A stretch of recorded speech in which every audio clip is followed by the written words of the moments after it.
තෙරුවන් සරණයි. මගේ පින්වතුන් සියලු දෙනාම අද මේ භාවනා කර්මස්ථාන වැඩසටහනට රැස් වෙලා ඉන්නේ තමන්ට තමන් යන සසරේ මේ ගෝරතර සසරේ තමන්ට ලැබුණු එක් නවාතැනක් විදියට මේ ලැබුණු මනුසත් භවයේ බුද්ධෝත්පාද කාලයක ලැබුණු මේ මනුසත් භවයේ උපරිම ප්‍රයෝජන අරගෙන උපරිම ඵලයන් නෙලා ගන්නට බුදුරජාණන් වහන්සේ නමක් දේශනා කරපු ධර්මයේ අසලා ඒ ධර්මයට අනුව ධම්මානුධම්ම ප්‍රතිපදාවක යෙදිලා මේ ගෝරතර සසර ගමනේ තමන් යන මේ භවගාමී ගමන එක් භවයකින් හරි කෙටි කර ගන්නවායි කියන අභිලාෂයත් එක්කයි.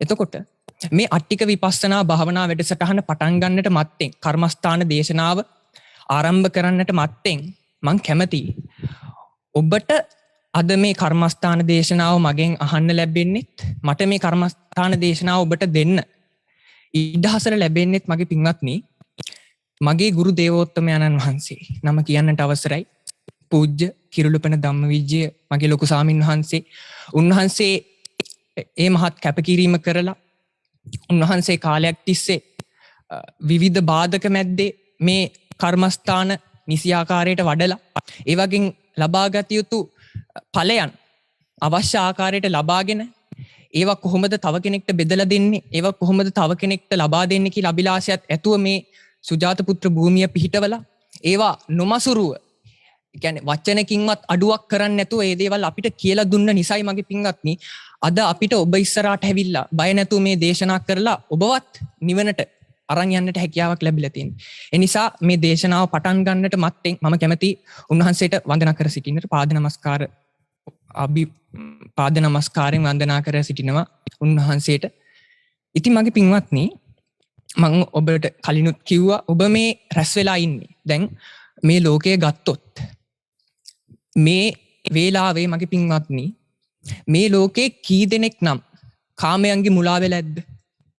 මේ වෙලාවේ මේ ලංකා භූමිය තුල ද්‍රෝණයක් ධාතු වැඩින් රුවන්වැලි සෑය පිහිටලා තියෙන දන්ත ධාතුව වැඩින් දන්ත ධාතුන් වහන්සේ වැඩ ඉන්න මේ පුණ්‍ය භූමිය තුලත් කී දෙනෙක් නම් අකුසල කර්මයන් යෙදෙනවද? කී දෙනෙක් නම් කාමයන්ගේ මුලා වෙලා තමන්ගේ කාලය ගත කරනවද?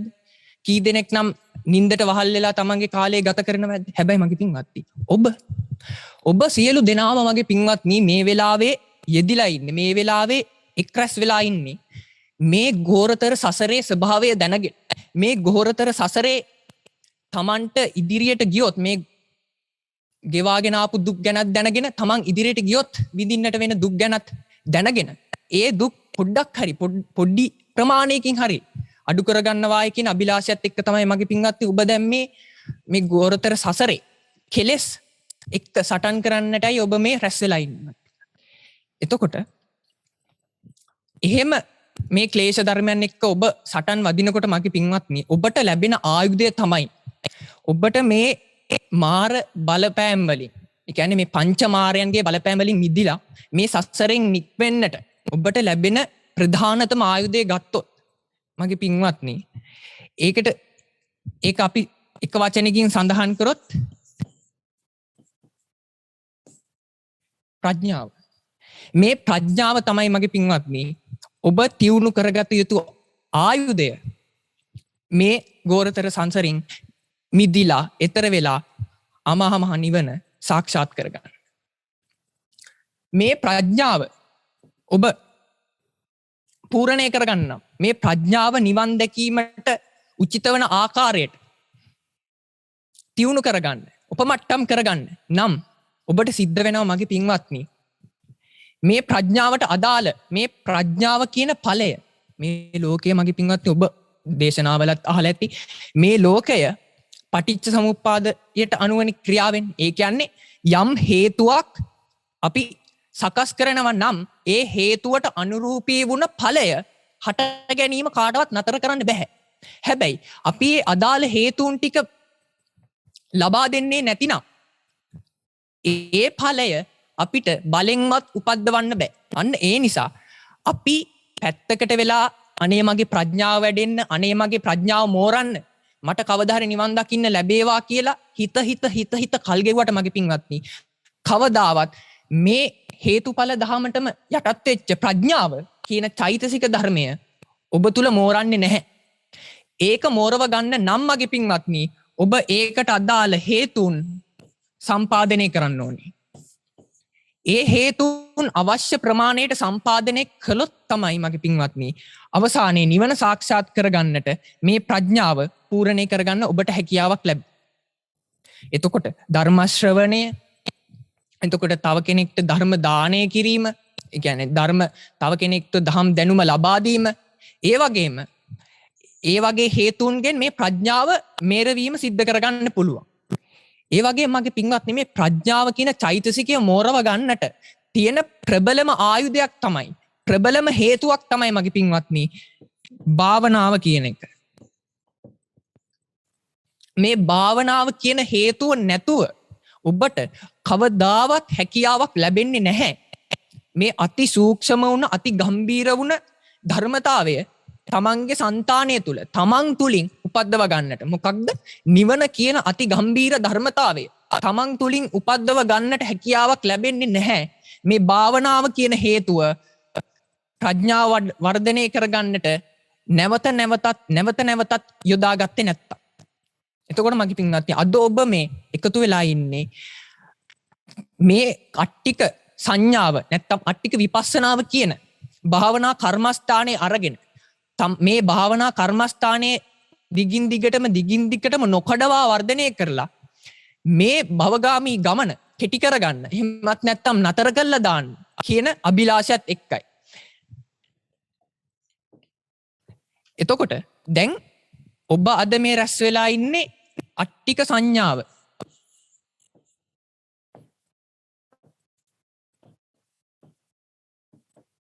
අට්ටික සංඥාව භාවනා කර්මස්ථානයත් එක්කයි ඔබ අද මේ එක් වෙලයි. මෙතන කලින් මේ භාවනාව වඩපු යෝගාවචරයොත් ඉන්නවා. ඒ වගේම මේ භාවනා කර්මස්ථානයේ වඩන්න නවකයන් වශයෙන් අලුතෙන් ආපු යෝගාවචරයොත් ඉන්නවා. එතකොට මගේ පින්වත්නි ඒ දෙගොල්ලන්ටම සාධාරණයක් සිද්ධ වෙන්න මම මේ කර්මස්ථානයේ මුල් පියවරයන්, ඒ කියන්නේ පළවෙනි පියවර පිළිබඳවත් මේ භාවනාවේ වටපිටාව පිළිබඳවත් මම ඔබට කියා දීමක් සිද්ධ කරනවා. නැත්තම් ඒ නවකයන්ට ඒක සිදු කරන අසාධාරණයක් කියලා මට හිතෙනවා. ඒ නිසා මගේ පින්වත්නි මේකේ එක් පියවරයන් පිළිබඳව කෙටි විදියට ඔබට හඳුන්වා දීමක් සිද්ධ කරනවා. ඒ වගේම ඔබට තව දුරටත් දැනගන්න ඕන නම් මගේ පින්වත් ලොකු සාමින් වහන්සේත් කලින් කර්මස්ථාන දේශනා සිදු කළපු වාරේ ඒ දේශනා ටික උන්වහන්සේ අන්තර්ජාලයට මුදා හැරලා තිනවා උන්වහන්සේගේ YouTube නාලිකාවේ.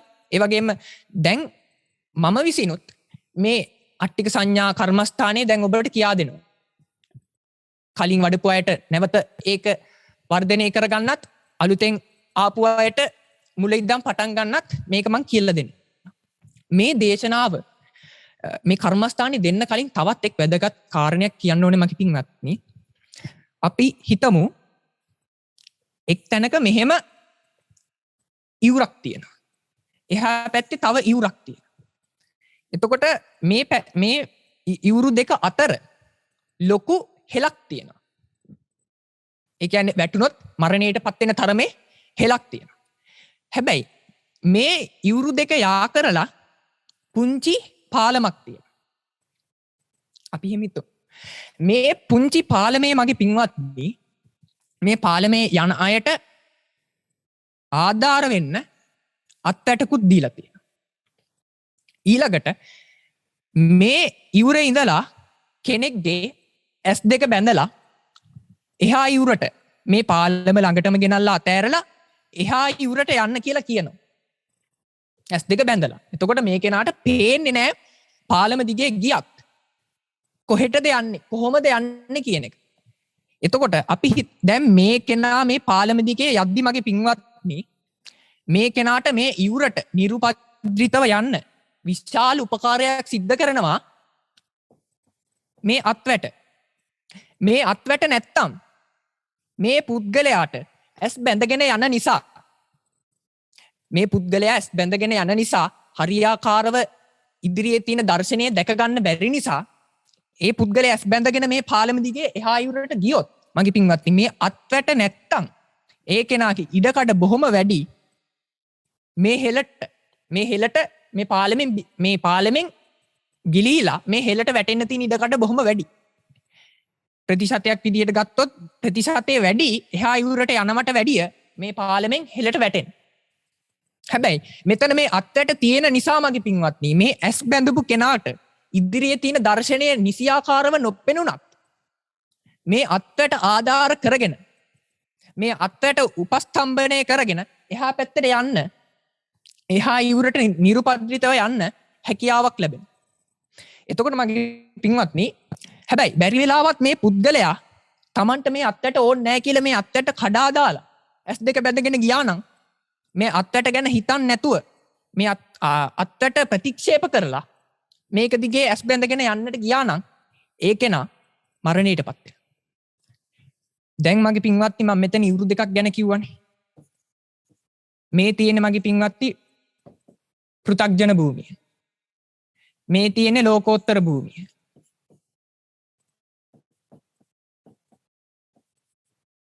එතකොට මේ ඉන්නේ ඔබ. මේ ඔබ තමයි මගේ පින්වත්නි ඇස් දෙක බැඳලා මේ පැත්තේ ඉවුරේ මේ පාලම ළඟ ඉන්නේ. මේ පාලම තමයි මගේ පින්වත්නි භාවනාව. මේ පාලම නැත්තම් ඔබට මේ පැත්තට යන්න බෑ. හැබැයි ඔබ භාවනා කරත් ඔබගේ ඇස් දෙක බැඳලා නිසා ඔබ මේ පාලමට ගොඩ වුණත් සම්පූර්ණයෙන් විශ්වාසයක් තියන්න බෑ ඔබ මේ පැත්තට නිරුපද්‍රිතව යයි කියලා. හැබැයි ඔබේ වාසනාවකට මේ අත්වැට මේ පාලමේ තියෙන නිසා ඔබට මේ අත්වැටේ ආධාරයෙන් ඔබ මේ පැත්තට ගිහින් වැටෙන්න ගියත් මේ පැත්තෙන් අත්වැට ඔබ ආයි මැදට ගේනවා. මේ පැත්තට ගිහින් දකුණු පැත්තට ගිහින් වැටෙන්න ගියත් මේ පැත්තේ තියෙන අත්වැට ඔබ ආයි මැදට ගේනවා. එතකොට මේ භාවනාවත් එක්ක පිහිටලා තියෙන මේ අත්වැට මොකක්ද? මගේ පින්වත්නි මේ අත්වැට තමයි කර්මස්ථානාචාර්යවරයා. ඔබට මෝහය නැමැති අන්ධකාරයේ වෙලිලා මුලා වෙලා මේ ලෝකේ මුලා වෙලා හරියට ඇස් බැඳගත්තු පුද්ගලයෙක් වගේ මෝහයේ මුලා වෙලා ඉන්න ඔබ මේ භාවනාව නැමැති පාලමේ යද්දී ඔබට වරදිද්දි ආයෙත් ගෙනල්ලා ඒ භාවනා කියන පාලමටම දාන්නේ. ඔබ මේ භාවනාවේ මිදිලා වැටෙන්න යද්දී නෑ ආයෙ මේ පාලමට එන්න. මෙතනයි හරි පැත්ත තියෙන්නේ කියලා ඔබ ආයි ගේන්නේ. එහෙමත් නැත්නම් ආයි කාමයන්ට යද්දි ඕකට යන්න එපා ඕක දරුණුයි ඕක භයානකයි කියලා ඔබව ආයි ගේන්නේ මේ අත්වැට වගේ වුණ කර්මස්ථානාචාර්යවරයා. හැබැයි යම් වෙලාවක මගේ පින්වත්නි ඔබගේ හිතුමනාපෙට මේ අත්වැට අතහැරියා වගේ කර්මස්ථානාචාර්යවරයාගේ අවවාද වලට ඇහුම්කම් නොදී ඔබ තීරණය කරනවා නම් මේ භාවනාව කියන මාර්ගය තුල ගමන් කරලා ලෝකෝත්තර භූමියට ළඟා වෙන්න. අර කලින් කිව්වා වගේ බොහෝ ඉඩකඩක් තියෙන්නේ ඔබ මේ හෙලේ ගිහිල්ලා බිම වැටි. හෙලට වැටිලා මේ පාලමේ ගිහිල්ලා හෙලට වැඩිලා ජීවිතක්ෂයටපත් වෙන්න තමයි බොහෝ ඉඩකඩ තියෙන්නේ. කෙනෙක්ට යෑමේ ඉඩකඩක් තියෙනවා. හැබැයි ඒකට ඉතාමත් දක්ෂ වෙන්න ඕනේ. හරියටම ඇස් බැඳගෙනත් මේ පාලම දිගේ කෙලින්ම මේ පැත්තට යන්නෙත් නැතුව දකුණු පැත්තට යන්නෙත් නැතුව කෙලින්ම ලෝකෝත්තර භූමියම බලාගෙන යන කෙනෙක්ට පුළුවන් මගේ පින්වත්නි මේ අත්වැට නැතත් ඇස් බැඳගෙන ලෝකෝත්තර භූමියට යන්න. ගිහිල්ලා ඒ මෝහේ නැමැති අන්ධකාරයෙන් මිදිලා තමන්ගේ බැඳපු ඇස් දෙකේ තියෙන බැමිලි හෙල දාලා නියම යථාභූත ඥාන දර්ශනයටපත් වෙන්න ඊටාම සල්ප දෙනෙක්ට විතරක් පුළුවන්. එතකොට ඔබේ වාසනාවට මගේ පින්වත් මේ අත්වැටක් වගේ අපේ පින්වත් ලොකු ස්වාමීන් වහන්සේ ලැබිලා තියෙනවා. එතකොට උන්වහන්සේ මම මේ කාරණාව කියන්නේ මගේ පින්වත්නි මේවා භාවනාව වර්ධනය කරගන්න අවශ්‍යම හේතු. මේ කාරණා මගහැරලා මේ ගුණයන් මගහැරලා මගේ පින්වත්නි භාවනාව කියන කාරණාත් ඒ වගේ සියුම් වෙච්ච කාරණා ඉෂ්ට සිද්ධ කරගන්න ඒවා පූර්ණේ කරගන්න හැකියාවක් ලැබෙන්නේ නැහැ. ඒ නිසායි මගේ පින්වත්නි කර්මස්ථානයට යන්න කලින් මේ කාරණා ටික කියලා යන්නම හිතුනේ. ඔබ බැරි වෙලාවත් කර්මස්ථානාචාර්යවරයාට පිටින් යනවා නම් මගේ පින්වත්නි බොහෝ වෙලාවට ඉඩකඩ තියෙන්නේ. මේ මාර්ගයේ ඔබ මුලා වෙන්න. මේ මාර්ගයේ ගිහින් ඔබ අතාරින්න. ආයෙත් අර සංසාරයේ කියන හෙලටම ආයෙත් වැටෙන්න තමයි බොහෝ වෙලාවට ඉඩකඩ තියෙන්නේ.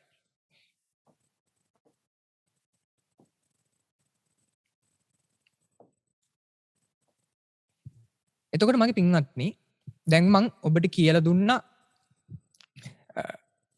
කර්මස්ථානාචාර්යවරයෙකුගේ වැදගත්කම. කර්මස්ථානාචාර්යවරයාටගේ අවදාන් වලට යටත් නොවි ඒ කියන කාරණා මොකද කර්මස්ථානාචාර්යවරයෙක් මගේ පින්වත්නි ඒ කර්මස්ථානයේ ලබා දෙන්නේ ඔහු වඩලා. ඒව වඩන්න නැතුව කවුරුත් ඇවිල්ලා කර්මස්ථාන දෙන්නේ නැහැ. ලබා දෙන්නේ අත්දැකීමක් ලබාගෙන.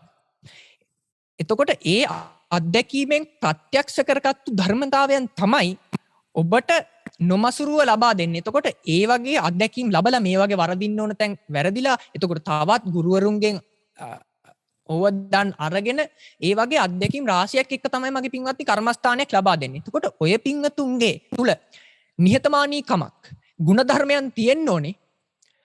විශ්වාසයෙන් යුතුව ශ්‍රද්ධාවෙන් යුතුව මේ කර්මස්ථානයන් හොඳින් වර්ධනය කරගෙන ඒව භාවිත කරමින් ජීවිතය ඒ අනුව සකසා ගන්න. එතකොට තමයි මගේ පින්වත්නි ඒ වගේ ගුණධර්මයන් තියෙන කෙනෙක් තමයි අවසානයේ නිවන කියන ධර්මතාවය අවබෝධ කරගන්නේ. හරි. දැන් ඒ කාරණාව මම ඔබට පැහැදිලි කරලා දුන්නා. දැන් අපි කර්මස්ථාන දේශනාවට යමු. මගේ පින්වත්නි මේ අට්ටික සංඥාවේදී මේ අට්ටි කියන්නේ මගේ පින්වත්නි ඇට කැබලි වලට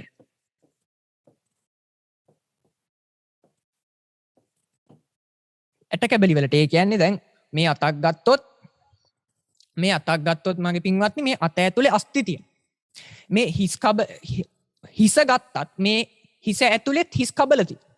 ඒ සියල්ල මගේ පින්වත්නි මේ අට්ටි කියන වචනේට යටතට තමයි එන්නේ. ඒ කියන්නේ ඇට කැබලි. ඔබ තුල තියෙන අස්ථීන් ඒවා ගැන කියද්දි තමයි ඒවා තමයි මේ අට්ටි කියලා අදහස් වෙන්නේ මගේ පින්වත්නි. එතකොට මගේ පින්වත්නි සංඥාව කියන්නේ මගේ පින්වත්නි සරලව සංඥාව කියලා අදහස් කරන්නේ හඳුනා ගැනීමට.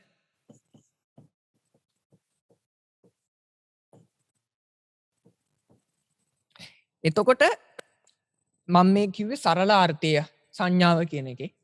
එතකොට මේ ලෝකේ සත්වයන්ගේ අස්ති සංඥාව අස්ති වශයෙන් හඳුනා ගැනීම තමයි මගේ පින්වත්නි මේ අට්ටික සංඥාවේ ප්‍රධාන කාර්ය වෙන්නේ. ඒ කියන්නේ අපි ගත්තොත් මගේ පින්වත්නි දැන් අපි මේ ලෝකයේ තුල ජීවත් වෙනවානේ. මේ ලෝකයේ තුල ජීවත් වෙද්දී අපි මේ රූපයන්ට මොනතරම් මුලා වෙනවද? අපි පාරකට බැස්සොත් අම්මා ගෙදර ඇතුලේදී අම්මා තාත්තා වේවා නැත්තම් සහෝදර සහෝදරියන් වේවා නැත්තම් පාරකට බැස්සොත් හිත මිත්‍රාදීන් ඒ ආදී වශයෙන් නැත්තම් හුරතලෙක් ගත්තත් තමන්ගේ බලු පැංචා පූසා ඒ වගේ සත්තුන්ගෙත් අපි ඒ ආරම්භණයන්ගේ මුලා වෙන ස්වභාවයක් තමයි මේ ලෝකේ ස්වභාවයෙන්ම තියෙන්නේ. ඒ කියන්නේ අපි මේ සංසාරයේ පුරාවට දීර්ඝ කාලයක් මගේ පින්වත්නි අපි පුරුදු කළේ මේ මුලා වීමේ ස්වභාවයනේ. ඒ රූපාරම්මණයන්ගේ ඒ ආරම්මණයන්ගේ කැමති විදියට මේ හිත හසුරුවලා යත්තකාම නිපාතිනෝ කැමති ආරම්මණයන්ගේ හිත ගිහිල්ලා ඒ හිත ඒ ආරම්මණයන්ගේම හැසිරෙන්නට ඉඩ හැරලානේ ජීවත් උනේ. එතකොට ස්වභාවයෙන්ම ප්‍රකෘති තත්ත්වයෙන්ම තිබ්බේ මේ රූපයන් ගේ යථා ස්වභාවයෙන් මිදිලා ඒ රූපයන්ගේ ඇතිතතු ඇති සැටියෙන් නොදැක ඒ රූපයන්ට අපි විසින් පනවගත්තු ප්‍රඥප්තියට අනුව පනවගත්තු සම්මුතියකට අනුව මේ රූපයන්ගේ මුලාවීමේ ස්වභාවයක් තමයි අපි තුල ප්‍රകൃතියෙන්ම තියෙන්නේ. එතකොට මගේ පින්වත්නි දැන් ඔබට මාව දැක්කම හිතෙන්නේ නෑනේ මේ කතා කරන්නේ ඇටසැකිල්ලක් කියලා. ඔබට මාව දැක්කම හිතෙන්නේ මේ නාරද ස්වාමීන් වහන්සේ කතා කරනවා කියලා. ලොකු ස්වාමීන් වහන්සේගේ දේශනාවක් අහද්දි හිතෙන්නේ මේ පින්වත් ධම්මවිජය ලොකු ස්වාමීන් වහන්සේ මේ ධර්මයේ දේශනා කරනවා කියලා. හැබැයි ඔබගේ තුල ඉඩකඩ අඩුයි මේ තියෙන ඇටසැකිල්ලක්.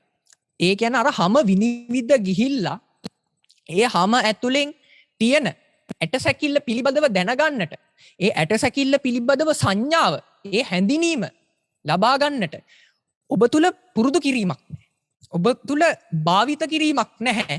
අර ඇට කැබැල්ලක් කියන සංඥාව ඔබ තුලින් උපද්දව ගන්නට, ඉබේ උපදින්නට. හැබැයි ඒකට හේතු වුණේ අපි දීර්ඝ කාලයක් මේ මුලාවීමේ ස්වභාවය හේතු වශයෙන් දුන්න නිසා. හැබැයි මේ අට්ටික සංඥාව වඩපු යෝගාවචරයේ දීර්ඝ කාලයක් මුළුල්ලේ මේ තියෙන්නේ අස්ති ගොඩක්, මේ තිබෙන්නේ ඇට කැබලි ගොඩක් කියලා හිතලා අර සත්ත්ව පුද්ගල සංඥාවෙන් අර සුවයි සුන්දරයි මధుරයි කියලා මේ රූප බලලා ඒ රූපයන්ගේ මුලා වුණ සංඥාව වෙනුවට මේ අට්ටික සංඥාව චිත්තසංතානයට දැම්මට පස්සේ, මේ අට්ටික සංඥාව පුරුදු කරාට පස්සේ ඒ යෝගාවචරයා තුල උපදින්නේ මගේ පින්වත්නි අර සුවයි සුන්දරයි මధుරයි කියපු සංඥාව වෙනුවට මේ තියෙන්නේ ඇට කැපිලි ගොඩක් නේද කියන සංඥාව තමයි උපදින්නට ඉඩකඩ අර ඒක වඩාගෙන යද්දි සමහරක් වෙලාවට අර තියෙන සතිය සතිමත් බව එහෙමත් නැත්නම් අර යෝනිසෝ මනසිකාරයෙන් මිදීම තුල අර පරණ සංඥාව වෙන්න පුළුවන්. ඒක කමක් නැහැ. හැබැයි බහුල වශයෙන් භාවිත බහුලීකృత කරපු කෙනෙක් තුල බහුල වශයෙන් එන්නට ඉඩ තියෙන්නේ මේ තියෙන්නේ ඇට කැබිලි ගොඩක් නේද කියන සංඥාවයි. ඇත්තට මේ ලෝකේ ගත්තොත් මගේ පින්වත්නි, දැන් අපි හිතමු මේ ශරීරය නිර්මාණය වෙලා තින්නේ ඇට සැකිල්ලකින්. මම ඔබට ඇට සැකිල්ලක් පෙන්නුවත්. මෙන්න මේ වගේ ඇට සැකිල්ලකින් මගේ පින්වත්නි අපි හැමෝගෙම මේ වගේ ඇට සැකිල්ලක් තමයි අපි හැමෝගෙම තුල තියෙන්නේ. දැන් මේ දේශනාව කරන මගේ තුල වුණත් මේ වගේ ඇට සැකිල්ලක් තමයි තියෙන්නේ.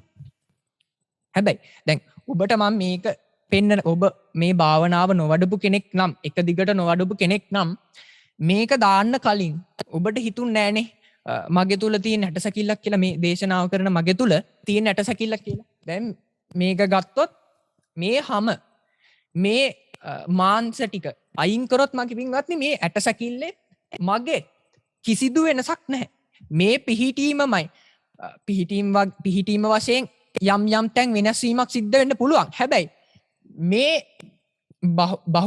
බහුතරයක් විදියට ගත්තොත් මේ ඇට සැකිල්ලේ ස්වභාවයමයි මගේ තුල තියෙන්නේ.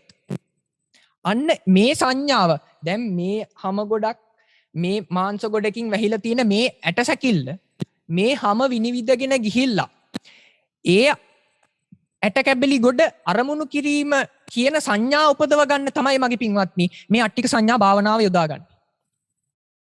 හැබැයි දැන් අපි හිතමු දැන් අට්ටික සංඥාව මේ භාවනාව කලින් වඩපු යෝගාවචරයත් ඉන්නවා මෙතන. ඒ වගේම අලුතෙන් ආපු අයත් ඉන්නවා. දැන් කලින් වඩපු යෝගාවචරයන්ට වුණත් මේ භාවනාව වඩන්න කලින් හිතුන්නේ නෑනේ මගේ පින්වත්නි මේ තියෙන්නේ ඇට කැබලි ගොඩක් කියලා. ඔබ මං හිතන්නේ ඔබ ඉස්කෝලවල ඉගෙන ගනිද්දී ඉගෙනගෙන ඇති මේ ශරීරය ඇතුලේ ඇට සැකිල්ලක් තියෙනවා කියන කාරණා. හැබැයි දැන් ඔබ නිකන් හිතන්න ඔබ ගෙදරට යනවා. ওই පින්වතුන් ගෙදරට ගිහිල්ලා ගෙදර දොරට තට්ටු කරනවා.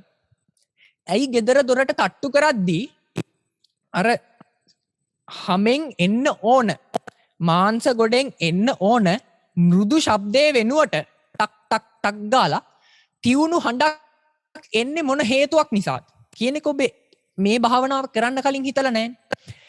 ඇත්තට මගේ පින්වත්නි දොරකට තට්ටු කරාම ඒ වගේ තියුණු ශබ්දයක් එන්නේ අර මාංශ ගොඩෙන් හැමෙන් එන්න ඕන සිනිඳු මොලොක් ශබ්දයේ වෙනුවට අර වගේ තියුණු හඬක් එන්නේ මේ මාංශ ගොඩට යටින් මේ මාංශ ගොඩ විසින් වසාගත්තු වහල ලෝකෙන් වහන් කරපු ඇට සැකිල්ලක් ඇට කැබලි ගොඩක් මේක තුල තියෙන නිසා ඒ ඇට කැබලි ටික වර දොරේ වදිද්දි තමයි මගේ පින්වත්නි ටක් ටක් ගාලා තියුණු ශබ්දයක් එළියට ලෝකෙට එන්නේ. එතකොට මේ භාවනාව කරපු යෝගාවචරයෙක්ට අර පොඩි සද්දය ඇහෙද්දි තේරෙනවා අනේ ඇට කැබලි ගොඩක් ගිහිල්ලා අර දොරේ වැදුනා නේද? ඒ දොරේ වැදිලා මේ ඇට කැබලි ගොඩ අර දොරේ වැදුන නිසා නේද මේ වගේ තියුණු ශබ්දයක් ආවේ කියන අරමුණ මේ භාවනාව හොඳින් වඩපු යෝගාවචරයෙක්ට එන්න තියෙන ඉඩකඩ බොහොම වැඩි. හැබැයි මේක නොවඩපු කෙනෙක්ට නොවඩපු කෙනෙක්ට කොච්චර ඒ දොරට ගිහිල්ලා ගහද්දී ඒ සද්දේ ආවත් ඒ කාරණාව වැටහෙන්නේ නැහැ. ඒ කාරණාව සිහියට එන්නේ නැහැ.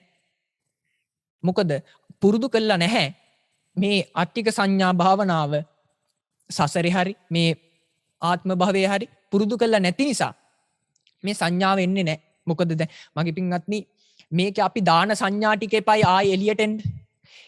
එතකොට මේ අට්ටික සංඥාව කියන සංඥාව පුරුදු කළා නැත්තම් මොන තරම් දොරවල් වලට ගැහුවත් අර ඇට කැබලි ගොඩක් ගිහින් දොරේ වැදුනා නේද කියන සංඥාව උපදින්නේ නැහැ.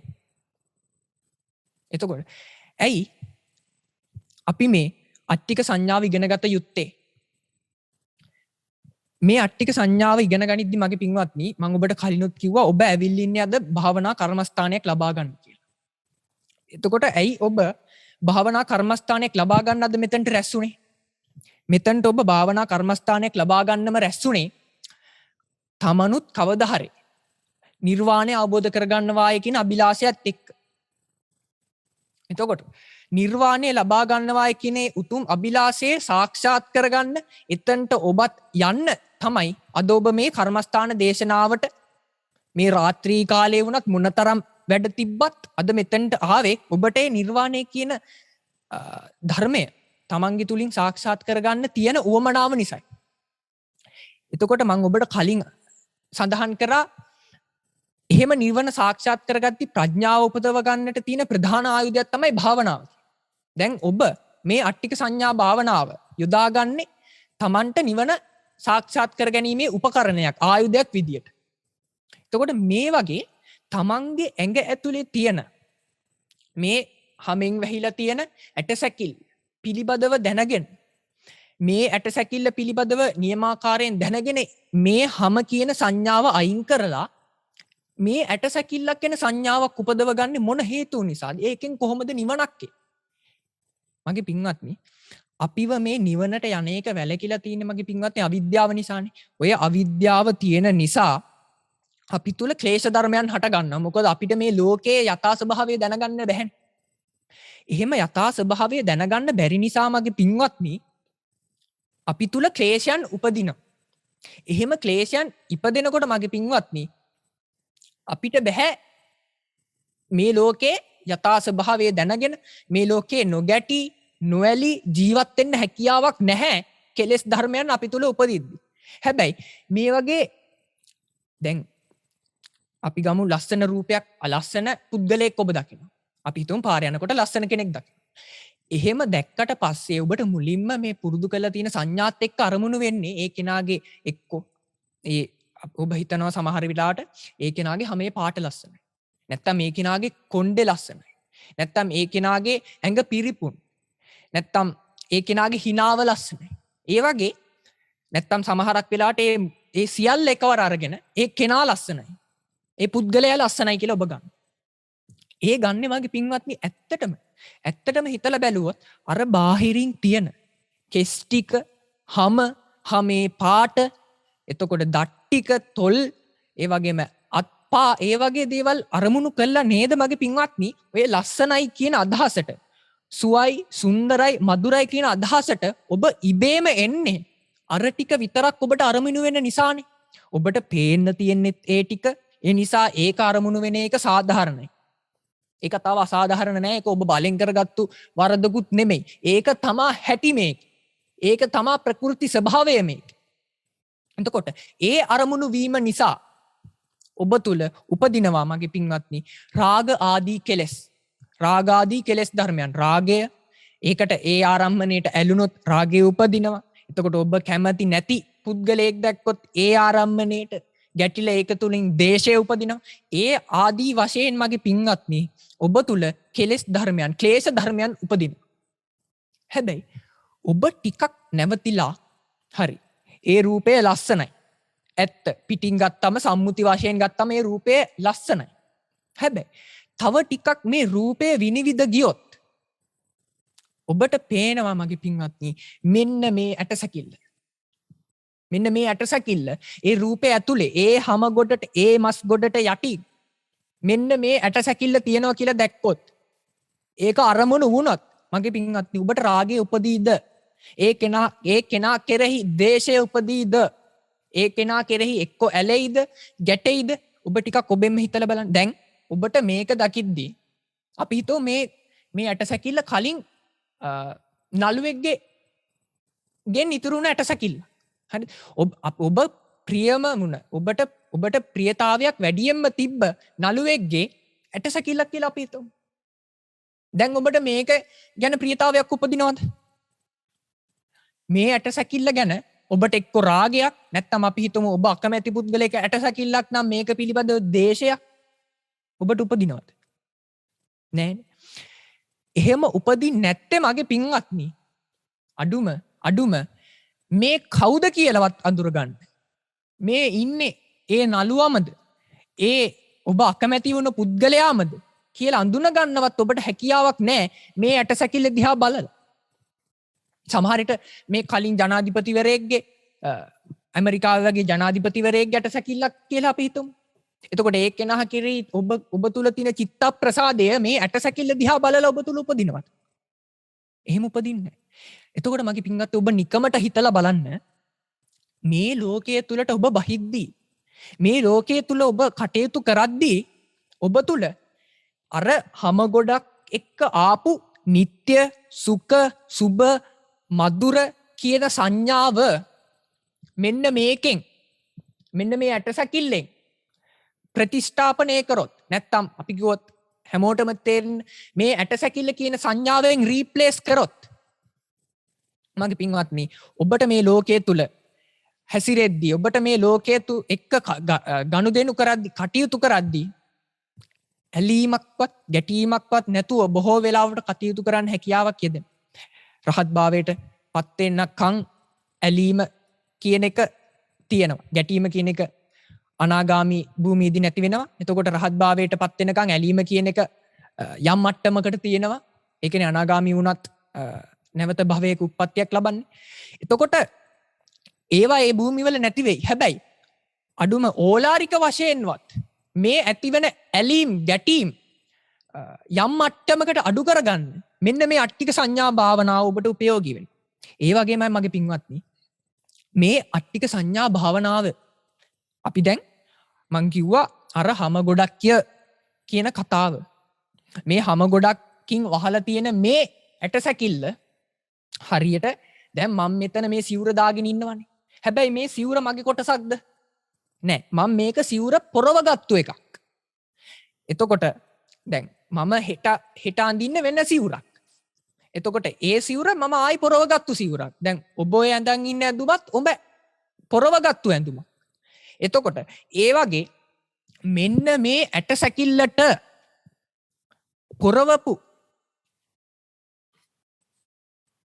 පොරවපු හමක් තමයි මගේ පින්වත්නි ඔබ ඔය සුවයි සුන්දරයි මధుරයි කියලා ආසාවෙන් වැළඳගන්නේ.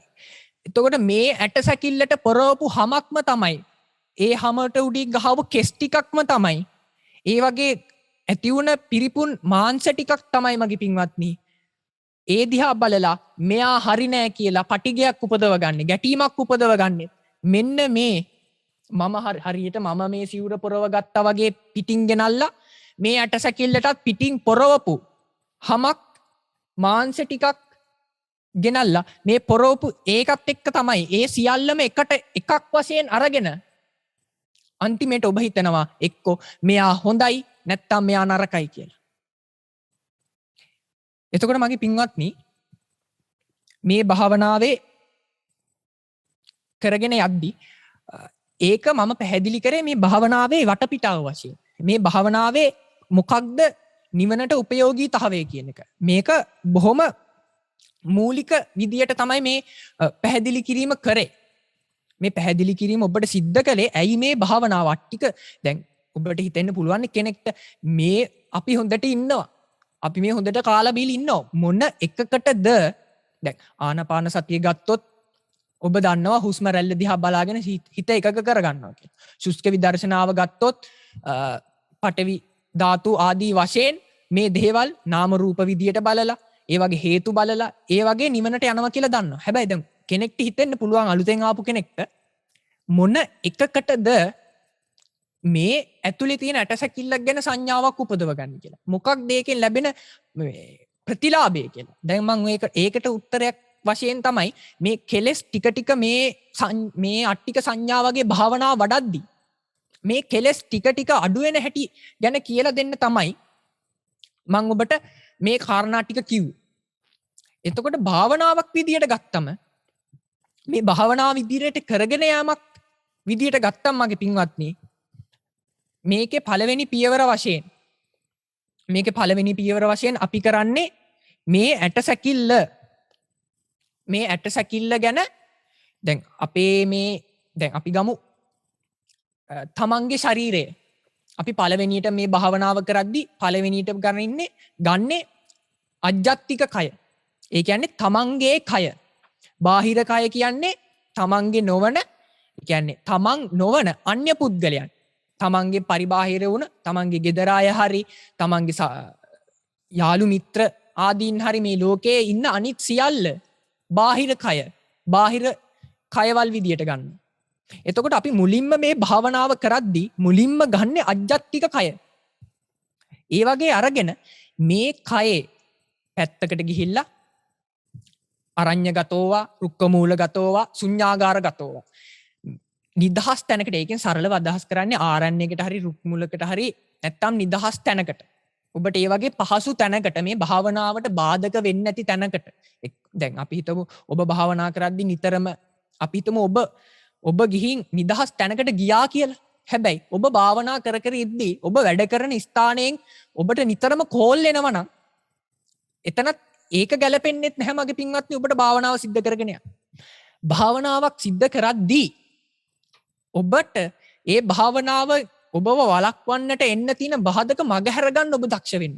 එහෙම භාවනාවට එන්න තියෙන බාධක මගහැරගෙන ඔබ මේ නිදහස් තැනකට ගිහිල්ලා ඒ නිදහස් තැනේ ඉඳගෙන ඔබ මේ භාවනාව වඩන්න පටන් ගන්න ඕනේ. ඒක ඔබ වෙන කොහෙටවත් යන්න ඕනේ නැහැ. සමහරක් වෙලාවට ගෙදර හැමෝම නිදාගත්තට පස්සේ.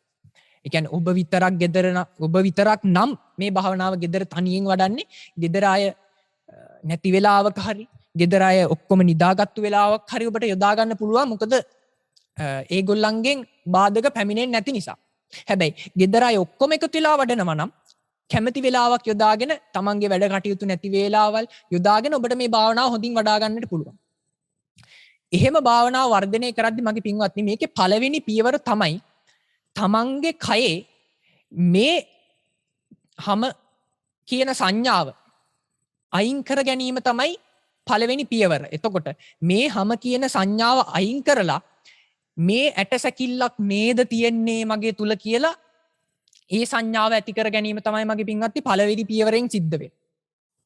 මේක මගේ පින්වත්නි ඔබට ඉඳගත්තු ගමන් කියන්නේ දැන් ඔබ හිතනවා හරි අරඤ්‍යගතෝවා, රුක්කමූලගතෝවා, ශුඤ්ඤාගාරගතෝ. ඉන්නකො ගහක් මුලකට ගියා ඉඳගත්ත අට්ටික සංඥාව කරා මන් නැගිටිනවද කියලා හිතාගෙන ගියාට ගොඩක් දෙනෙක් යන්නේ එහෙම. එහෙම ගිහිල්ලා ගොඩක් දෙනෙක් ගහක් මුලකට ගිහිල්ලා ඉඳගන්නේ අද රහත් වෙලා නැගිටින්න කියලා හිතාගෙන. එහෙම හොඳයි. ඒ වගේ අදිෂ්ඨානයක් තියෙන එක හොඳයි. හැබැයි ප්‍රායෝගිකව අද කාලේ එහෙම දෙයක් වෙන්න තියෙන ඉඩකඩ ඉතාමත් සල්පයි. නොවෙන තරම්. එතකොට දැන් එහෙම අදිෂ්ඨානයක් තියාගෙන ඉන්න කෙනෙක්ගෙන් සමහර විට ඒක ඉෂ්ට නොවන නිසා ඒ කෙනා භාවනාව අතහැරලා දාන්න වුණත් පුළුවන්. ඒ වෙනුවට මගේ පින්වත්නි මේ භාවනාවේ තියෙන කාරණය මොකක්ද? මේ මං අදහල පියවරේ මං කරන්න ඕන කාරණාව මොකක්ද? මං සපුර ගන්න ඕන ලෙවල් එක මොකක්ද? මං සපුර ගන්න ඕන මං ඒ ක්වොලිෆිකේෂන් එක මොකක්ද? මොකක්ද මං සපුර ගන්න ඕන කොන්දේසිය කියන එක දැනගෙන ඒ වෙනුවෙන් ඔබේ හිත වර්ධනය කරන්න. ඒ වෙනුවෙන් ඔබේ හිත ටිකෙන් ටික ඒ සංඥාවට අරන් යන්න තමයි ඔබ උත්සාහ කරන්නේ.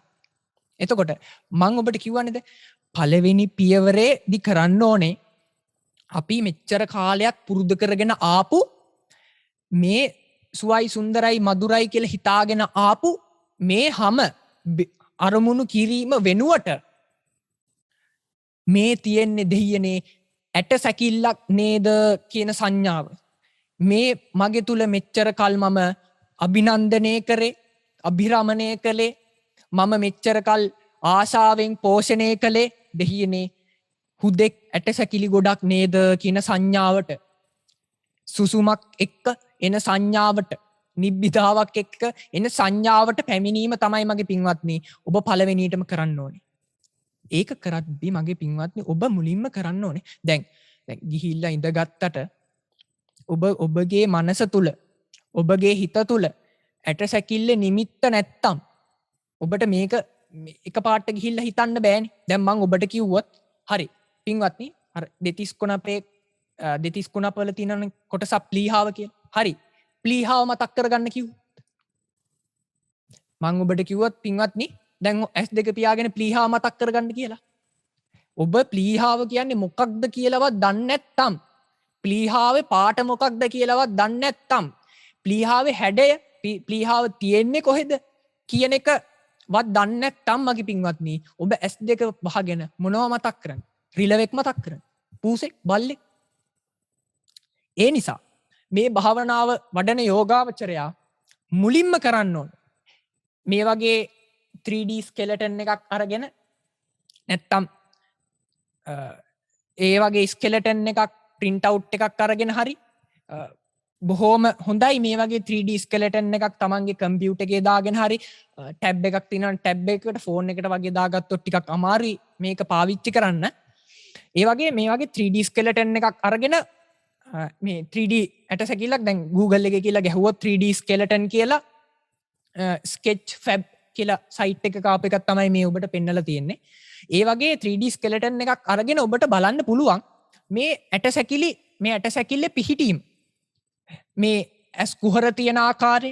එතකොට දැන් මේ අපි මේ ලස්සනයි කියලා හිතන් ඉන්න නහය නිකන් හිල් දෙකක් නේ මගේ පින්වත්. දැන් ඔබට පාරට බැස්සම කෙනෙක්ව දැක්කම මේ හිල් දෙක, මේ නහය වෙනුවට තියෙන හිල් දෙක අරමුණු වෙන්නේ නැහනේ. මේ අනේ දෙයනේ දැන් සමහර ඉන්නවා කෙනෙක් දැක්කම ලස්සන නහය කියලාත් කියනවා. එතකොට ඒ වගේ දැන් ඇත්තට මේක කිසිම ලස්සනක් නැහැනේ මේක යථා ස්වභාවය ගත්තම.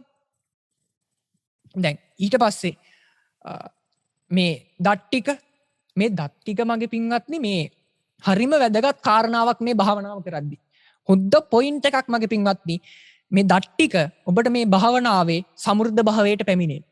ඇයි මං එහෙම කිව්වේ? දැන් මගේ පින්වත්නි හොඳට බලන්න මේ ඇටසැකිල්ලේ මේ සියල්ලම වහගෙන හැම තියෙනවනේ. ඒක ඔබත් දන්නවා, ඒක මාත් දන්නවා. හැබැයි මේ ඇටසැකිල්ලේ මගේ පින්වත්නි එකම එක කොටසක් තියෙනවා මේ ලෝකෙට විවර වෙලා අපිට බලා ගන්න පුළුවන්. මගේ පින්වත්නි ඒක මං ඒකයි මේ දත් ටික කියන එක හොඳ පොයින්ට් එකක් කියලා කිව්වේ.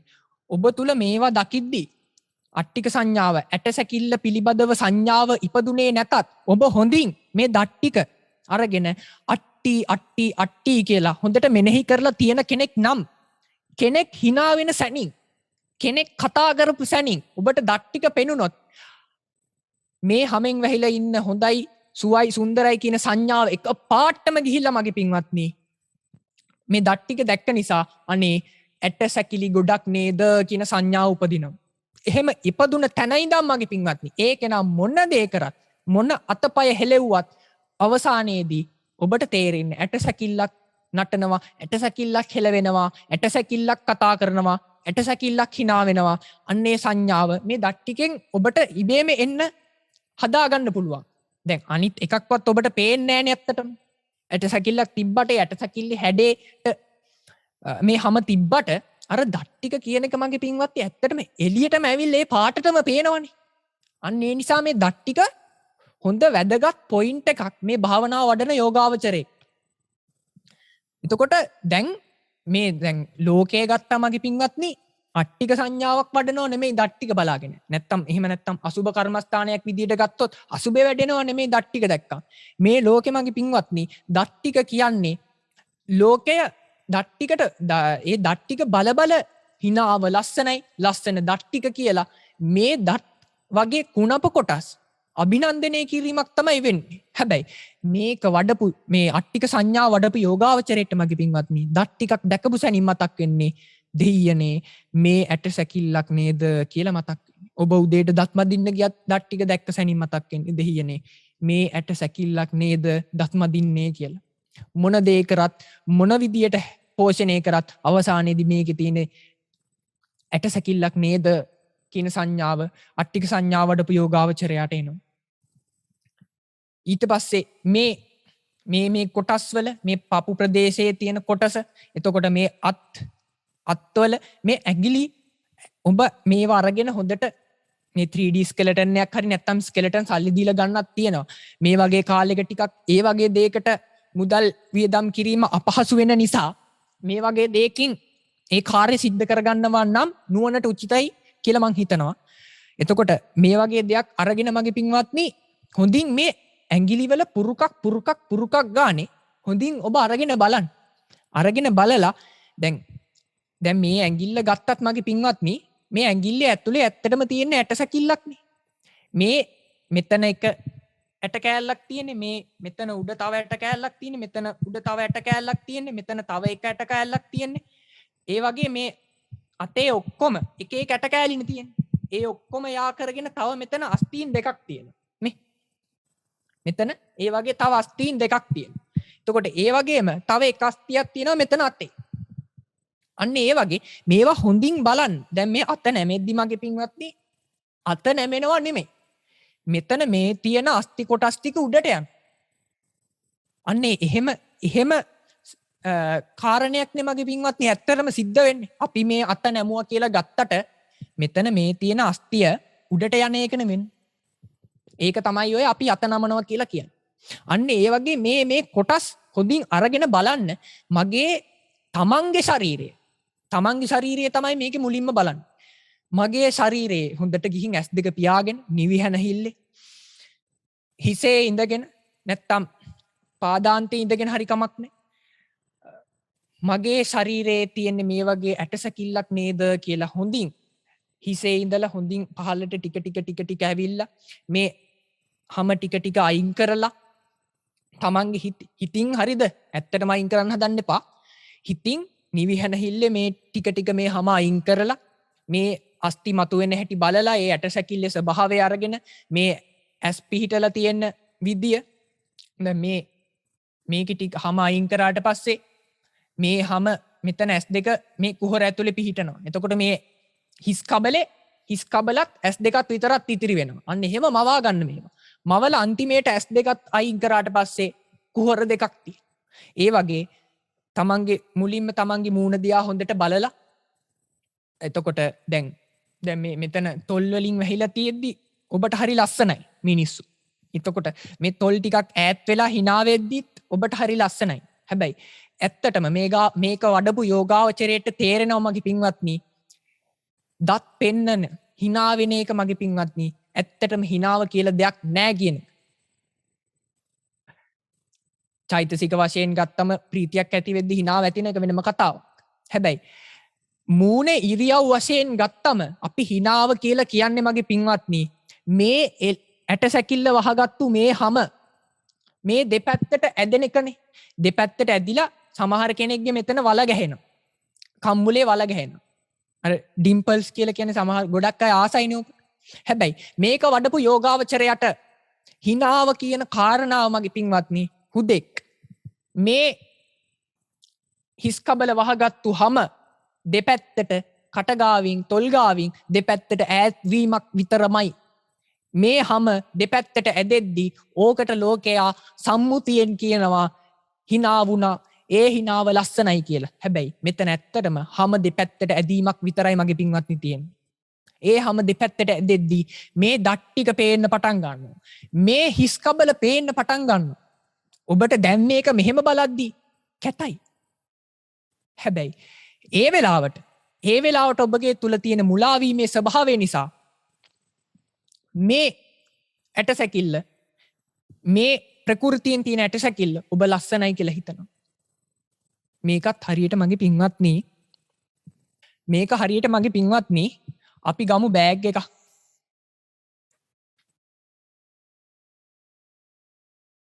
හරි අපි ගමු මේ බෑග් එක. මේක බෑග් එක. අපි හිතමු මේක වටිනවා කියලා. අපි දාමු ඩොලර් වලින් දාමු. ඩොලර් 2000ක් විතර වටිනවා. රද කාලේ ගත්තොත් සෑහෙන වටින බෑග් එක. එහෙම බෑග් තියෙනවා හරිද? අර ලුයි විටෝන් කියලා බ්‍රෑන්ඩ් එකක් එහෙම තියෙන. මේ වගේ පොඩි බෑග් එකක් තියෙනවා ඩොලර් මං හිතන්නේ ඇත්තම ගාන ගත්තොත් ඩොලර් 2000ටත් වැඩි.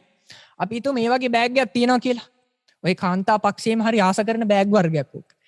අපි හිතමු ඔබ පාරේ යද්දී මේ වගේ වටින බෑග් එකක් තියෙනවා. මේ වගේ වටින බෑග් එකක් තියෙනවා. එතකොට ඔබ ඒක දැකලා ඔබට ඒක ගැන ආශාවක් එනවා. හේතුව මේක ප්‍රകൃතියෙන් ලෝක සම්මුතියෙන් එකක් මේකේ ගාන. ඒක වෙනම කතාවක්. එතකොට මේ ගානත් හේතු වෙලා මේ බෑග් එකේ ලස්සනක් තියනවා නම් ඒ ලස්සනත් හේතු වෙලා ඔබට මේ බෑග් එක ගැන ආශාවක් උපදිනවා.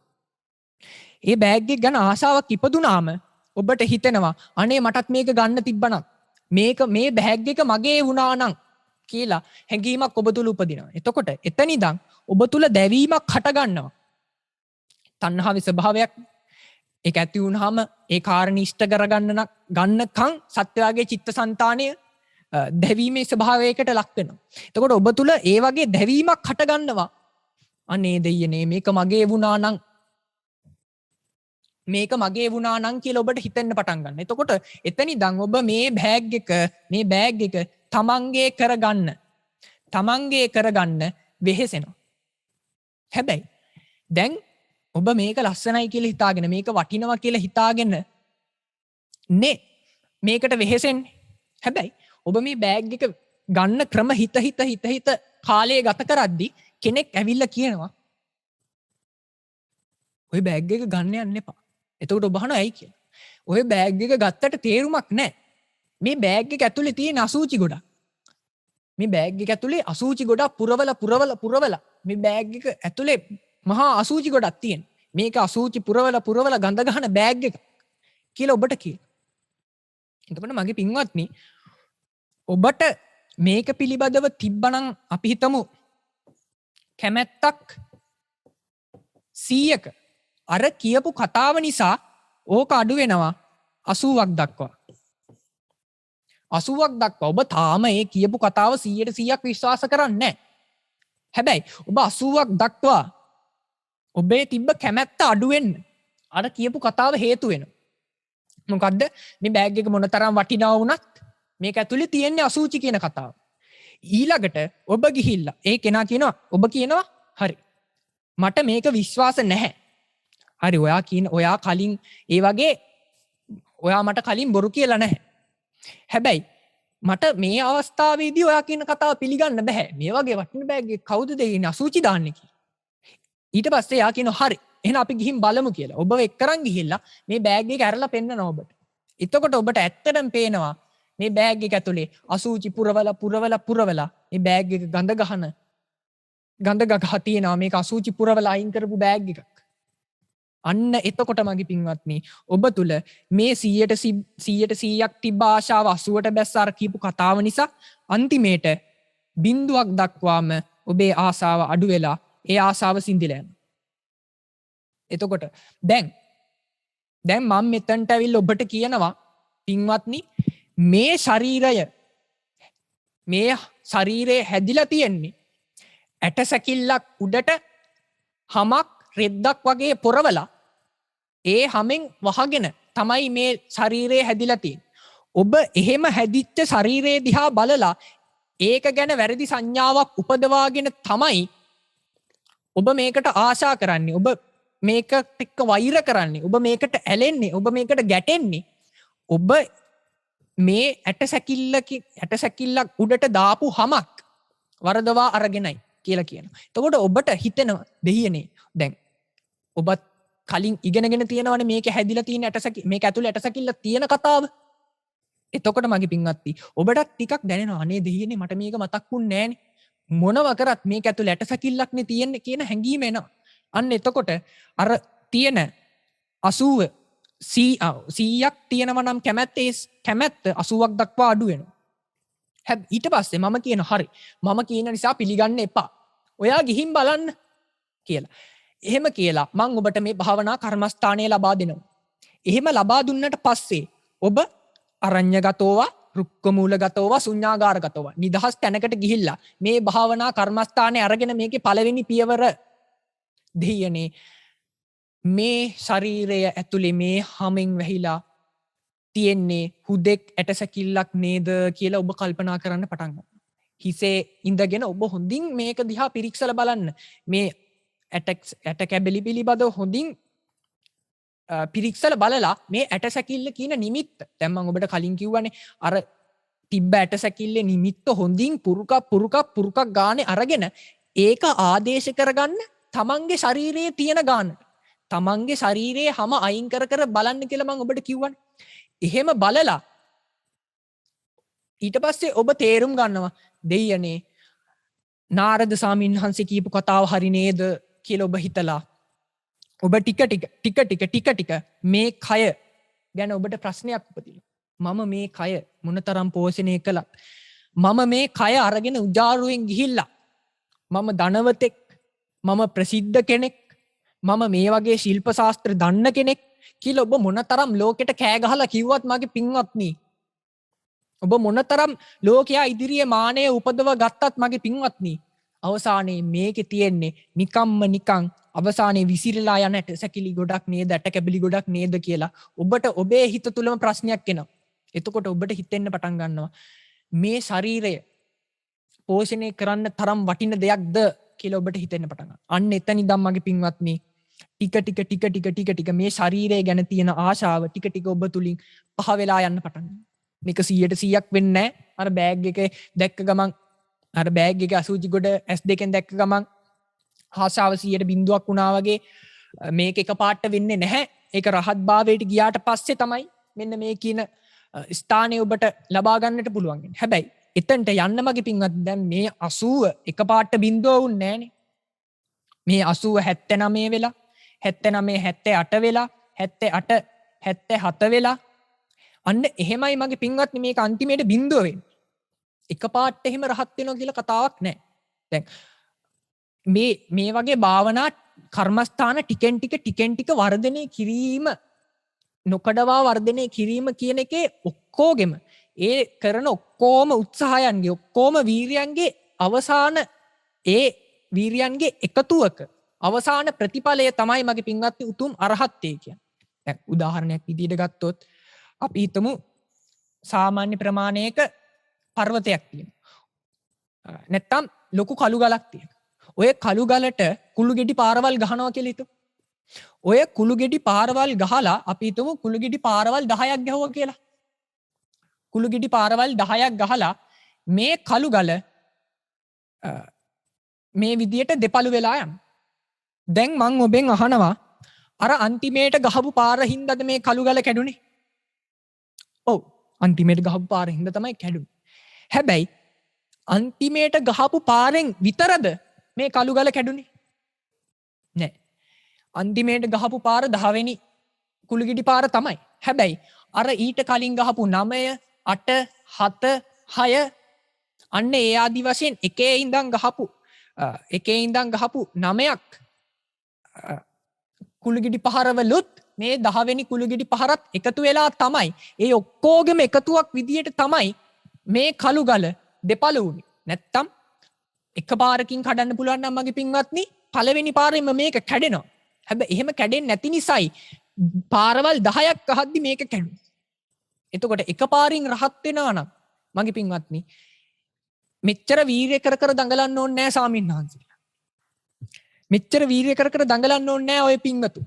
ඒ කාලේ අධික ප්‍රඥාවන්ත ස්වාමින්වහන්සේලා තමයි වැඩ වාසය කළේ. උන්වහන්සේලා වුණත් පිළිවෙලින් සෝවාන් සකෘදාගාමි අනාගාමි අරහත් කියන ඵලයන්ටපත් උනේ පිළිවෙලින්. නැතුව එකපාරට රහත් වීමක් කියලා එකක් නැහැ. අන්න ඒ වගේ උන්වහන්සේලාගේ సంతානයන් තුලත් අර පුරුදු කරපු ප්‍රඥාව නිසා මේ තණ්හාව අතහැරීමේ වේගයක් කෙනාගෙන් කෙනාට වෙනස් වෙන්න පුළුවන්. කර්මස්ථානය වැඩිීමේ ප්‍රමාණය කෙනාගෙන් කෙනාට වෙනස් වෙන්න පුළුවන්. හැබැයි කොහොම නමුත් සිද්ධ වෙන්නේ 80 79 78 77 ආදී වශයෙන් ටික ගිහිල්ලා බිඳුවටපත් වීම තමයි මගේ පින්වත්නි පිළිවෙලින් සිද්ධ වෙන්නේ.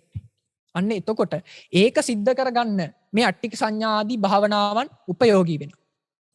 නැවතත් කතා කර හිටපු තැනට ආවොත් මගේ පින්වත්නි නම් අපි කතා කර හිටියේ නිදහස් තැනකට ගිහිල්ලා නිදහස් තැනක ඉඳගෙන මෙනෙහි කරන්න තමන්ගේ කයේ තියෙන ඇටසැකිල්ල පිළිබඳව.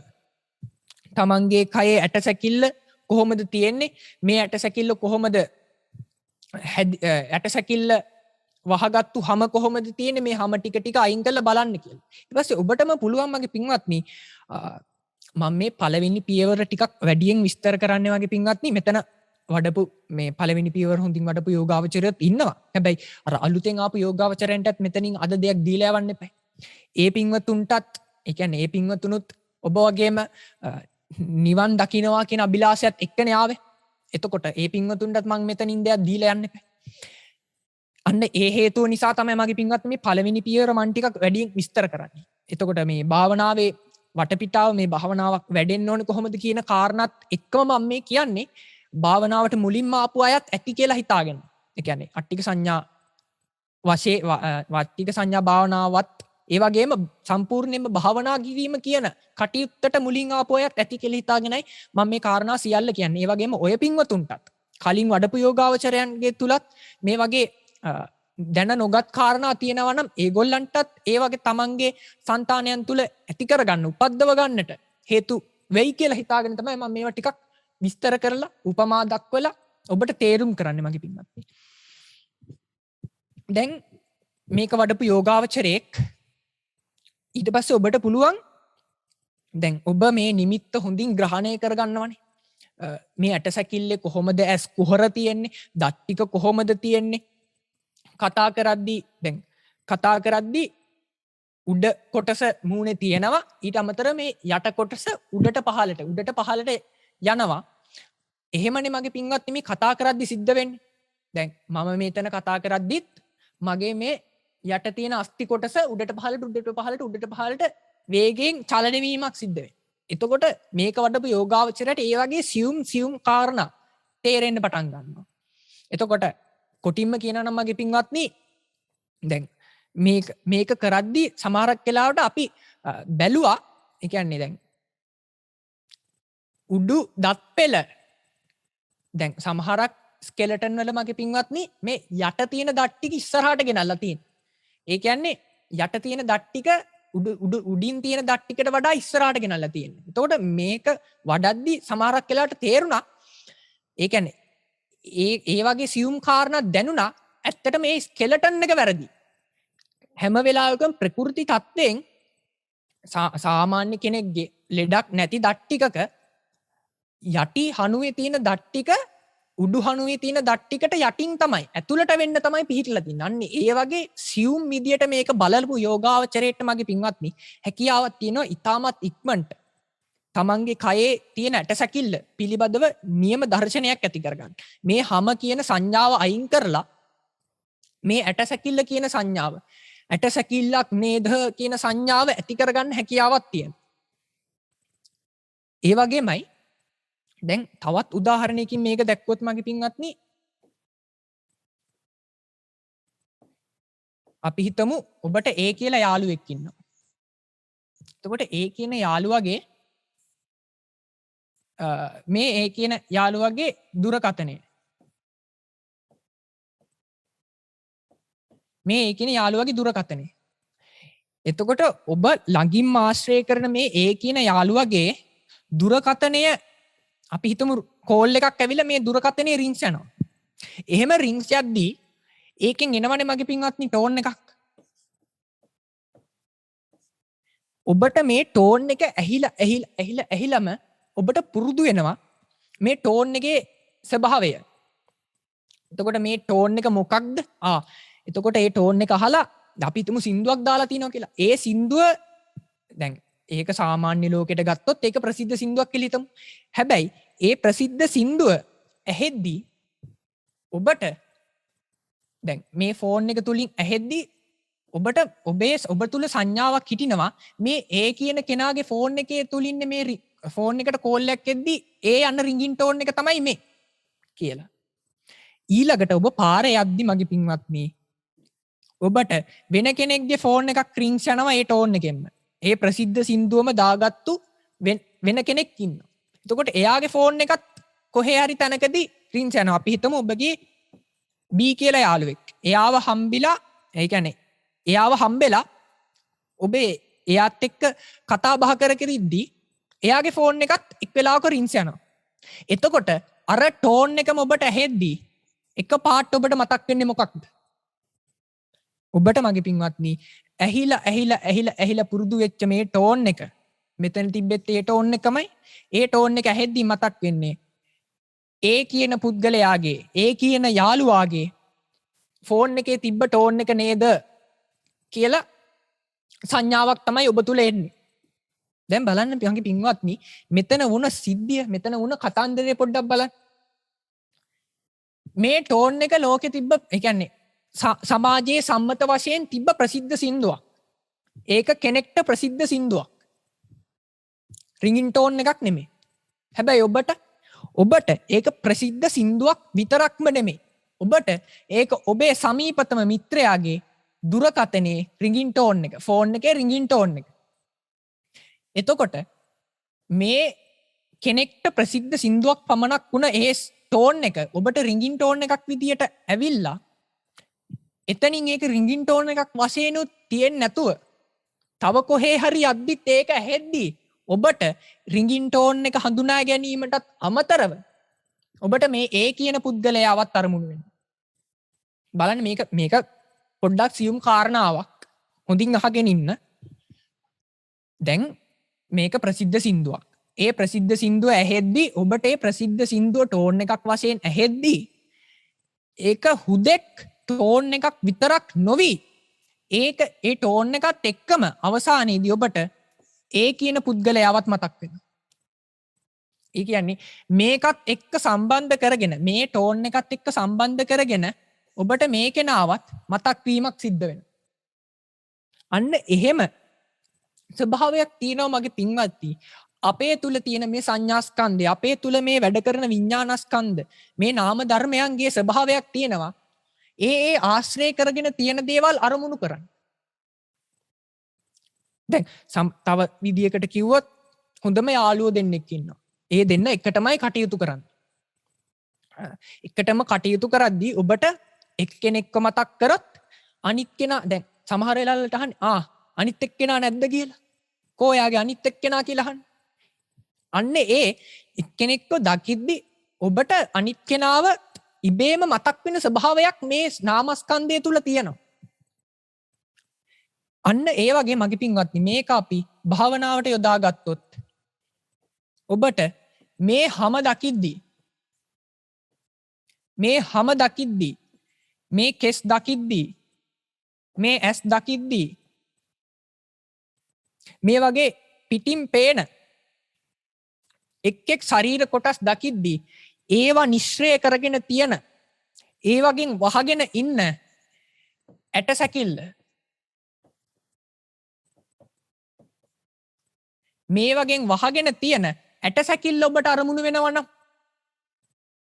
මේ දැන් මේ අත්තේම හොඳින් භාවනාවට නගපු යෝගාවචරයෙක්ට මේ අත්වල එක එක පුරුක් නැවෙද්දි පවා, මේ එක පුරුක් නැවෙද්දි පවා මේ ඇට සැකිල්ල මතක් වෙන මට්ටමකට එනවා. මේක ඒ වගේ භාවනාවක් මගේ පින්වත්නි. ආසාවෙන් වඩන්න ඕන භාවනාවක්. කෙලින්ම නිර්වාණයම අරමුණු කරගෙන තියෙන භාවනාවක්. අන්න ඒ වගේ මේ ඇට සැකිල්ල අරමුණු වෙනවා නම් ඔබට හැකියාවක් තියෙනවා මේ භාවනාවේ පළවෙනි පියවර මම සමෘද්ධ කරගත්තා. මම මේ භාවනාවේ පළවෙනි පියවර නියම ආකාරයට සපුරගත්තා කියන හැඟීම ඔබට එදිනෙදා කටයුතු කරද්දී ඇටසැකිල්ල කියන සංඥාව බොහෝ වෙලාවට පවතිනවා නම් ඔබට පළවෙනි පියවර නියම ආකාරයෙන් කරගත්තු යෝගාවචරයෙක් කියලා හැඟීමක් ඔබ තුල ඇති වෙනවා. මම පළවෙනි පියවර සම්පූර්ණ කරා කියලා. ඊළඟට මගේ පින්වත්නි, දෙවෙනි පියවර ගත්තොත් මෙතන ගත්තු ඇටසැකිල්ල ඇට කැබලි විදියට ගන්නවා. දැන් අපි මෙතන සම්පූර්ණයෙන් ඇටසැකිල්ලක් විදියටනේ ගත්තේ. ඒ ඇටසැකිලි සංඥාවෙන් තොරව, ඒ කියන්නේ ඇටසැකිලි සංඥාවම තියාගෙන තව තවත් බෙදලා බලනවා මේ පුරුකක් ගානෙම දෙයනේ මෙතන අත කියලා අත හැඩයට තියෙන ඇට සැකිල්ලකුත් නෙමෙයි තියෙන්නේ. මේ කොටසෙත් එක අස්ති දෙකක් තියෙනවා. මෙතන දෙකක් තියෙනවා. මෙතනක් තියෙන්නේ තව අස්තියක්. මේකෙන් වෙන් වෙච්ච තව අස්තියක් මෙතන තියෙන්නේ. එතකොට මේකෙන් වෙන් වෙච්ච තව ඇට කැබලි ගොඩාක් මෙතන තියෙන්නේ ආදී වශයෙන්. එතකොට මේ මූණේ පවා හිස් කබලේ පවා උඩ කෑල්ල එක කොටසක් මෙතනින් යටිහනුව තව කොටසක් ඒවා අරගෙන අතින් අරගෙන වෙන් කරන්න පුළුවන්. එහෙම එකකට එකක් සම්බන්ධ වෙලා නෙමෙයි මගේ පින්වත්නි මේවා තියෙන්නේ. ඒ වගේ අර ස්කෙලටන් එක හොඳට අරගෙන බලද්දි මේවා පවා බලන්න. මේවා වෙන් වෙලා තියෙන්නේ. එතකොට මේ කකුල් වල දනහිස් කකුලේ ඇඟිලි ඒ වගේ පුරුක් වෙන් වශයෙන් තියෙන එක බලන්න. එහෙම බලලා මගේ පින්වත්නි දෙවනි පියවර විදියට මේක පළවෙනි පියවර දෙවනි පියවර විදියට ඇට කැබලි කියන සංඥාව උපදව ගන්න. ඇට සැකිල්ල කියන සංඥාවෙන් ඇට කැබලි කියන සංඥාවට එන. එහෙම ඇවිල්ලා මගේ පින්වත්නි ඇට කැබලි කියන සංඥාවෙනුත් තුන්වෙනි පියවරට එද්දී මේ ඇට කැබලි ධාතු වශයෙන් මෙනෙහි කරනවා. ධාතු වශයෙන් මෙනෙහි කරනවා. එතකොට දැන් මෙතන පළවෙනියටම මේ භාවනා වඩන යෝගාවචරින්ට මේ පියවරවන් තාම වැඩි නිසා ඒ කියන්නේ දැන් මේ ඇට සැකිල්ල කියන සංඥාව උපදිනකන් ඔබ මේ භාවනාව කරන්න. ඒක බොහෝ විට සති දෙකක් විතර කරද්දී උපදින්න පුළුවන්. නැත්තම් 3ක් වෙන්න පුළුවන් 4ක් වෙන්න පුළුවන්. එකිනෙකා මේ සංසාරේ වඩලා තියෙන විදියට එකිනෙකා මේ සංසාරේ වඩලා තියෙන විදියට මේ භාවනාව මේ ඉලක්කයන් සපුර ගන්නට පුළුවන්. හැබැයි මොකක් වුණත් මේ සංඥාව උපදිනකන් ඔබ මේ භාවනාව නොනවත්වා කරන්න කවදාවත් අපත යන්නේ නැහැ මගේ පින්වත්නි. කවදාවත් මේවා තින් අපි හිතමු කෙනෙක්ට ඇට සැකිල්ල කියන සංඥාව උපදින්නෙම නැහැ. හැබැයි මේ සැලෙන්න එපා. ඔබට මේක කරගෙන යන්න පුළුවන්. කර්මස්ථානාචාර්යවර මගේ පින්වත් ලොකු ස්වාමීන් වහන්සේගෙන් ඔබට ඒක අහලා දැනගන්න පුළුවන්. මගේ පින්වත් ලොකු ස්වාමීන් වහන්සේගෙන් අහුවම උන්වහන්සේ සමහරිට ඒ කියන්නේ ඔබට මේ ඇට සැකිල්ල කියන සංඥාව එන්නෙම නැත්තම් උන්වහන්සේ සමහරට වෙන කර්මස්ථානයක් ලබා දෙන්න පුළුවන්. හැබැයි එහෙම උන්වහන්සේ නොදී උන්වහන්සේගේ අනුදැනුමක් නැතුව ස්වාමීන් වහන්සේලාට කියන්නේ නැතුව මේ කර්මස්ථාන මාරු කරන්න එපා. ඔබට මේ අට්ටික සංඥාව උපදින්නේ නැහැ කියලා. එහෙම උපදින්නේ නැහැ කියලා. ඒක මොනියම් වෙලාවක හරි ලැබෙයි කියන ප්‍රාර්ථනාවේ හැඟීමත් එක්ක මේ පියවරවල් වඩන්න පටන් ගන්න. එතකොට මෙතන කලින් වඩපු යෝගාවචරය දන්නවා මේ ඇට කැබලි කියන සංඥාවත් ඉක්මවලා මෙතන මේ ඇට කැබලි දෙහියනේ පඨවි ධාතු අධික රූප කලාප සමූහයක් නේද කියන මට්ටමට ඔබ භාවනාව අරගෙන යනවා. එතකොට මෙතන අර ඇට කැබලි වල තද ගතිය තද ලක්ෂණය තියෙන නිසා පඨවි ධාතු කියලා කියනවා. එතකොට ඒ වගේ පඨවි ධාතුව අධික රූප කලාපයක්. ඒ කියන්නේ මෙතන රූප කලාපයක ගත්තම පඨවි ආපෝ තේජෝ වායෝ කියන මහා භූත රූප හතරම එකතු වුණ තැනක තමයි මේ වගේ ධාතු මේ රූප කලාපයක් උපදින්නේ. හැබැයි මේකේ පඨවි ධාතුව අපි හිතමු 80ක් කියලා. වැඩි ප්‍රතිශතයක් තියෙන්නේ පඨවි ධාතුව නිසා. 80ක් 90ක් විතර තියෙන්නේ පඨවි ධාතුව නිසා අපි කියනවා මේ අස්තිවල තියෙන්නේ පඨවි ධාතු අධික රූප කලාප පඨවි ධාතු අධික රූප කලාප සමූහයකින් හැදුණු අස්ති කියලා. මේ රූප සමූහයක් විතරයි මේ තියෙන්නේ. පඨවි ධාතු අධික රූප කලාප සමූහයක එකතුවක් විතරයි මේ තියෙන්නේ කියන හැඟීම දක්වා ඔබ භාවනාව සිද්ධ කරනවා තුන්වෙනි පියවරේදී. එතකොට මගේ පින්වත්නි මෙතන හතරවෙනි පියවරට යද්දී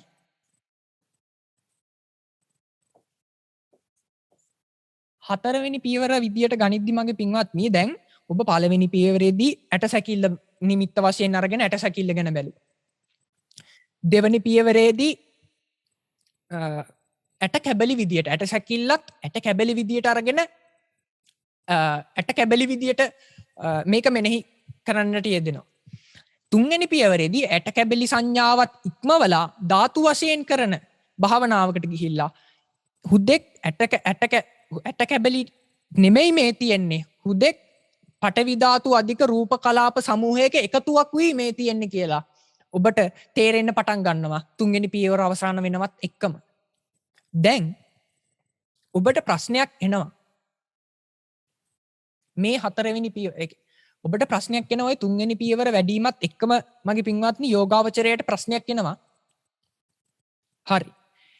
මෙතන ඇට සැකිල්ලකුත් මුලින් ගත්තා. මෙතන හැම මාංශ වලින් වැහුණු වහගත්තු ඇට සැකිල්ලක් තියෙන්නේ. මෙතන අපි ඇත්තටම මුලාවක සත්වයෙක් කියලා අරගෙන අම්මාය තාත්තාය සහෝදරයා සහෝදරිය දුව පුතා කියලා සහෝදරයා එතකොට යාළුවා යෙහෙලිය කියලා අරගෙන අපි මේ ලෝකයේ තුල මුලාවකයි ජීවත් වුනේ. මේ තියෙන ඇවිදින ඇටසැකිලි ගොඩක් නේද කියලා. ඊළඟ පියවරේදී අපි දැනගත්තා දෙයියනේ මේ තියෙන ඇටසැකිලි ගොඩකුත් නෙමෙයි පුංචි ඇට කැබලි ගොඩක එකතුවක්. මේ ටික අතහැරියොත් බිමට එක තැන්වල විසිරිලා යන ඇට කැබලි ගොඩක් නේද මේ තියෙන්නේ කියලා.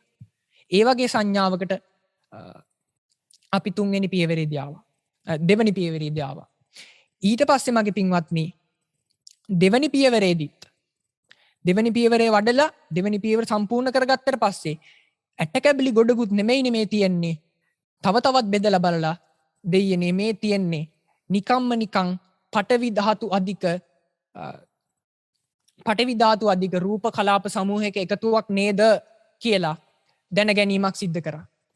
ඊළඟට මගේ පින්වත්නි එතකොට ඔබට තේරෙනවා මේ ඇට සැකිල්ල කියලා අපි හිතාගෙන හිටපුවා අම්මාය තාත්තාය කියලා හිතාගෙන හිටපුවා ඇට කැබලිය කියලා හිතාගෙන හිටපුවා ඇත්ත වශයෙන්ම සත්ත්ව පුද්ගල ශූන්‍යයි නේද කියලා.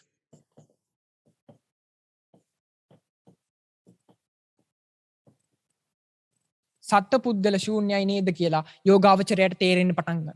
එහෙම තේරෙද්දි මගේ පින්වත්නි ඔබ මෙච්චර කල් හිතන් හිටියේ මම දුවනවා මම ගමන් කරනවා මම කෑම කනවා මම නිදා ගන්නවා කියලා. හැබැයි මේ තුන්වෙනි පියවර වැඩිමත් එක්ක ඒකෙදි මේ රූප කලාපවල නිස්සත්ත්ව නිජීව භාවයත් එක්ක ඔබට තේරෙනවා සත්ත්ව පුද්ගල ශූන්‍ය භාවය. මෙතන සත්‍යයේ පුද්ගලයෙක් කියාගන්න මමය කියන්න තාත්තාය කියන්න කෙනෙක් නැහැ. හැබැයි ඔබට තාම ප්‍රශ්නයක් තියෙනවා. එහෙනම් මෙතන සත්වේ මෙතන පුද්ගලයෙක් නැත්තම් කවුද ගමන් කරන්නේ? කොහොමද පණ නැති මේ ඇටසැකිල්ල ඉදිරියට ගමන් කරන්නේ? දුවන්නේ, කන්නේ, බොන්නේ, බනින්නේ, කතා කරන්නේ, hina වෙන්නේ. කොහොමද මේ ඇටසැකිල්ල චලනය වෙන්නේ? ක්‍රියාවන් සිද්ධ කරන්නේ කියලා. අන්න එතකොට මගේ පින්වත්නි මෙතන හතරවෙනි පියවර අපි ඔබට වඩන්න දෙනවා. හතරවෙනි පියවර තමයි මගේ පින්වත්නි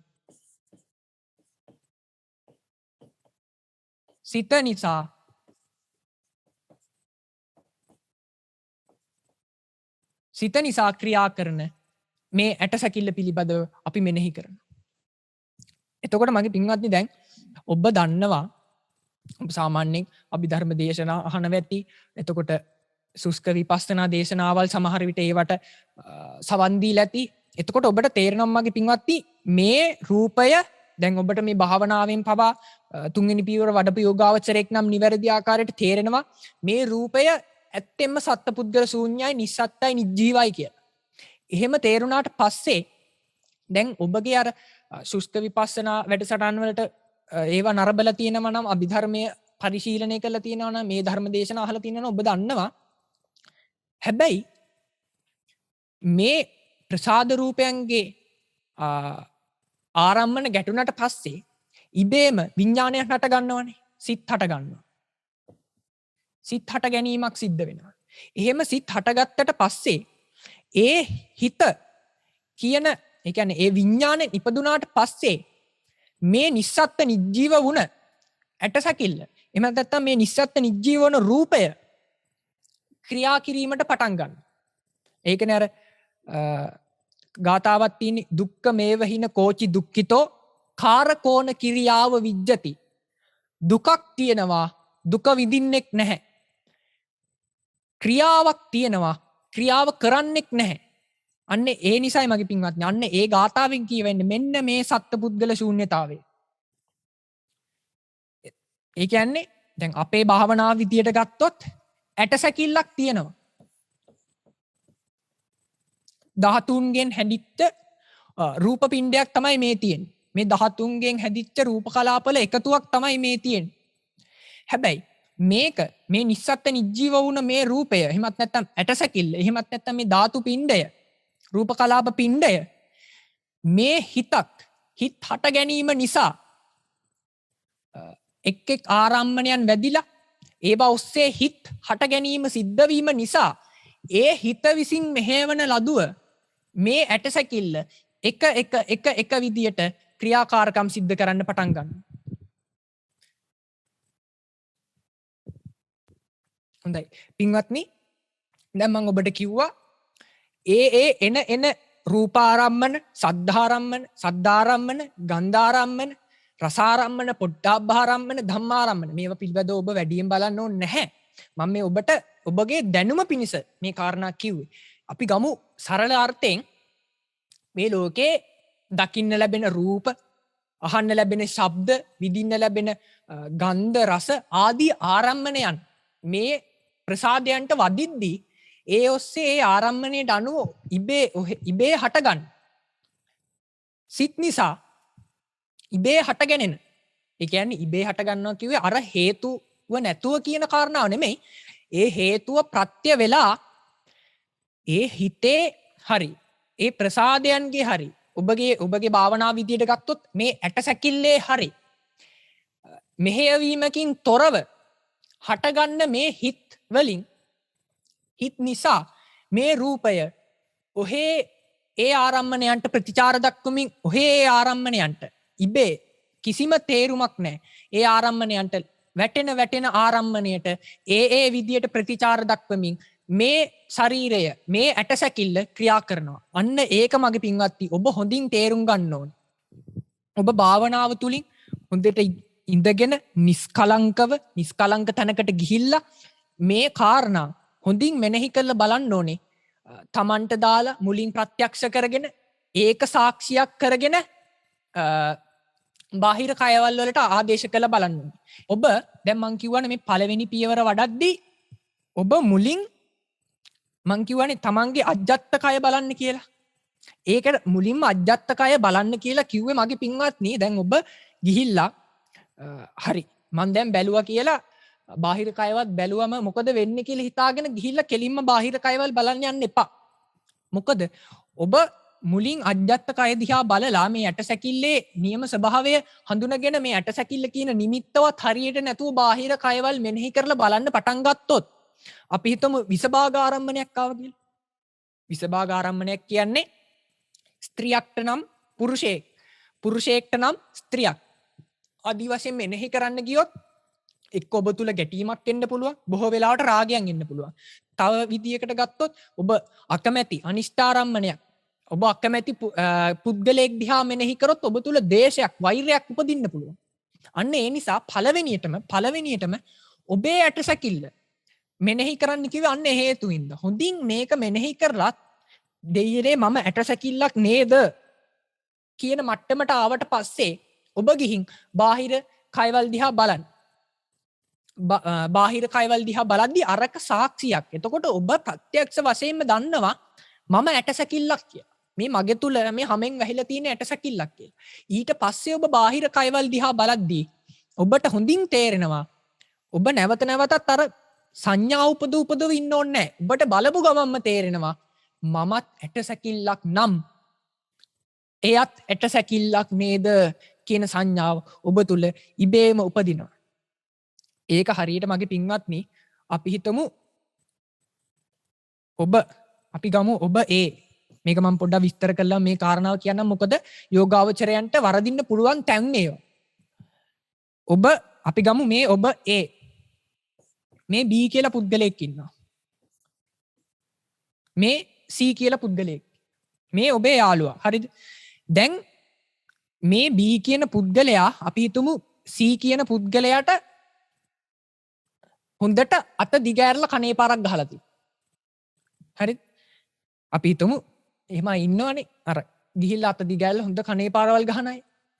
ඒ B කියන පුද්ගලයා හොඳට අත දිගෑරලා C කියන පුද්ගලයාට හොඳ කනේ පාරක් ගහලා තිනවා කම්බුලත් එක්ක රතු වෙන්න. එතකොට මේ C පුද්ගලයා ඔබේ යාළුවා ඇවිල්ලා ඔබට කියනවා බලන්නකො අර B කියන B ඇවිල්ලා මේ හොඳට අත දිගෑල්ලා මට කනේ පාරක් ගැහුවානේ. ඇඟිලි පාරක් හිටින්නේ කියලා ඔබ එයා මේ කම්බුලේ තියෙන ඇඟිලි පාරත් ඔබට පෙන්නනවා. ඊට පස්සේ ඔබට මතක් වෙනවා මගේ පින්වත්නි මීට අවුරුදු ගානකට කලින් මේ B කියන පුද්ගලයා ඔබට අත දිගෑල්ලා කනට ගහපු පාරක්. ඔබට B කියන පුද්ගලයාම හොඳට අත දිගෑරලා ඔබේ කම්බුලෙත් ඇඟිලි පාර හිටින්නම රතු වෙන්නම ගහපු කනේ පාරක් ඔබට මතක් වෙනවා. එහෙම මතක් වුණාට පස්සේ ඔබ දන්නවනේ දැන් එතකොට මේ වේදනාව. එතකොට ඔබ කියනවා ඒ මිත්‍රයාට C කියන මිත්‍රයාට ආපෝ එයාගේ පාරවල් හරි සැරයි. එයාගේ පාරක් කෑවොත් සති ගානක් දවස් ගානකට මේ අත්පාර කම්බුලෙන් යන්නේ නැහැ කියලා. එතකොට මගේ පින්වත්නි දැන් ඔබ මේ C කියන පුද්ගලයා ඇවිල්ලා C කියන යාළුවා ඔබට ඇවිල්ලා ඒ කනේ පාරේ සැර කියද්දී ඔබ අප්පෝ ඒක හරි සැර පාරක් කියලා කිව්වේ මේ අවුරුදු ගානකට කලින් අරයා ඔබට ගහපු පාර අර B කියන පුද්ගලයා ඔබට ගහපු කනේ පාර ඒ වේදනාව ඔබට මතක නිසායි. ඒ වේදනාව ඔබ විඳලා තියෙන නිසායි. හැබැයි මෙතනදී ඔබට ආපු වේදනාව එකක්. මෙතනදී C කියන පුද්ගලයාට ආපු වේදනාව තව එකක්. හැබැයි ඔබ නිශ්චයකට ඇවිල්ලා ඒ පුද්ගලයාගේ කනේ පාරවල් කන්න හරි මේ විද දරා ගන්න හරි අමාරුයි කියලා කිව්වෙම ඔබට මේ ආපු වේදනාව ඔබට දැනුණු මේ වේදනාවම අරමුණු කරගෙන අන්න ඒ වගේ ඔබ මේ කය දිහා බලලා දෙයනේ මම ඇටසැකිල්ලක් නේද කියලා දැනගත්තට පස්සේ දැන් මේකෙන් තේරෙනවනේ මගේ පින්වත්නි ඔබ වේදනාව අර B කියන පුද්ගලයාගෙන් ලැබෙන වේදනාව එයාගේ කනේ පාරකින් ලැබෙන වේදනාව නිශ්චය කරන්නේ තමන්ට ලැබුණු අත්දැකීම්. තමන් මේ ලෝකයට ආපු තමන් මේ ලෝකයේ තුලින් ගත්තු ආරම්මන තමන් මේ ලෝකයේ දකින විදිය අනුව තමයි දැකපු විදිය අනුව තමයි අර කනේ පහරේ ප්‍රබලත්වය අර කනේ පාරෙන් එන වේදනාව අර C පුද්ගලයාත් එක්ක බෙදාගන්නේ ඔබට මේ ලෝකයේදී විඳින්න වුණ අත්දැකීම් ඔබ මේ ලෝකයේ දකින විදිය අනුවයි.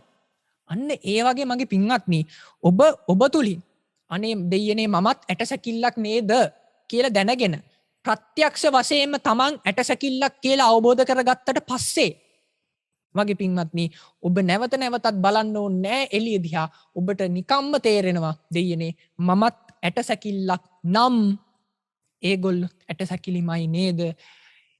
මගේ ශරීරය මට මේ මොනතරම් පෝෂණය කළත් අවසානයේ තියෙන්නේ විසිරීලා යන ඇට කැබලි ගොඩක් නම් දෙවෙනි පියවරේදී විසිරීලා යන ඇට කැබලි ගොඩක් නම් පළවෙනි පියවර ගත්තොත් මොනතරම් කරත් තියෙන්නේ අවසානයේට ඇට සැකිල්ලක් නම් දෙයනේ ඒ අයත් මොන විචූරණ දාලා සැරසුවත් මොන විචූරණ දාලා මේ ලෝකේ උගතා ජගතා බලවතා කියලා පෙන්වන්න දැඟලුවත් අවසානයේ තියෙන්නේ ඇට සැකිල්ලක් නේද කියන හැඟීම ඔබ තුල උපදිනවා.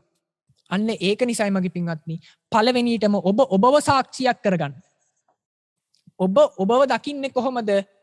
ඔබව විඳින්නේ කොහොමද? ඔබ ඒ විදියටයි අනිත් අය විඳින්නේ. අනිත් අයව දකින්නේ. ඒක නිසා ඔබ පළවෙනියටම ඔබව සාක්ෂියක් කරගෙන ඊළඟට අනිත් අය දිහා බලන්න. එහෙම බැලුවොත් තමයි මේ කර්මස්ථානයන් සමෘද්ධ වෙන්නේ නිසි ආකාරයට.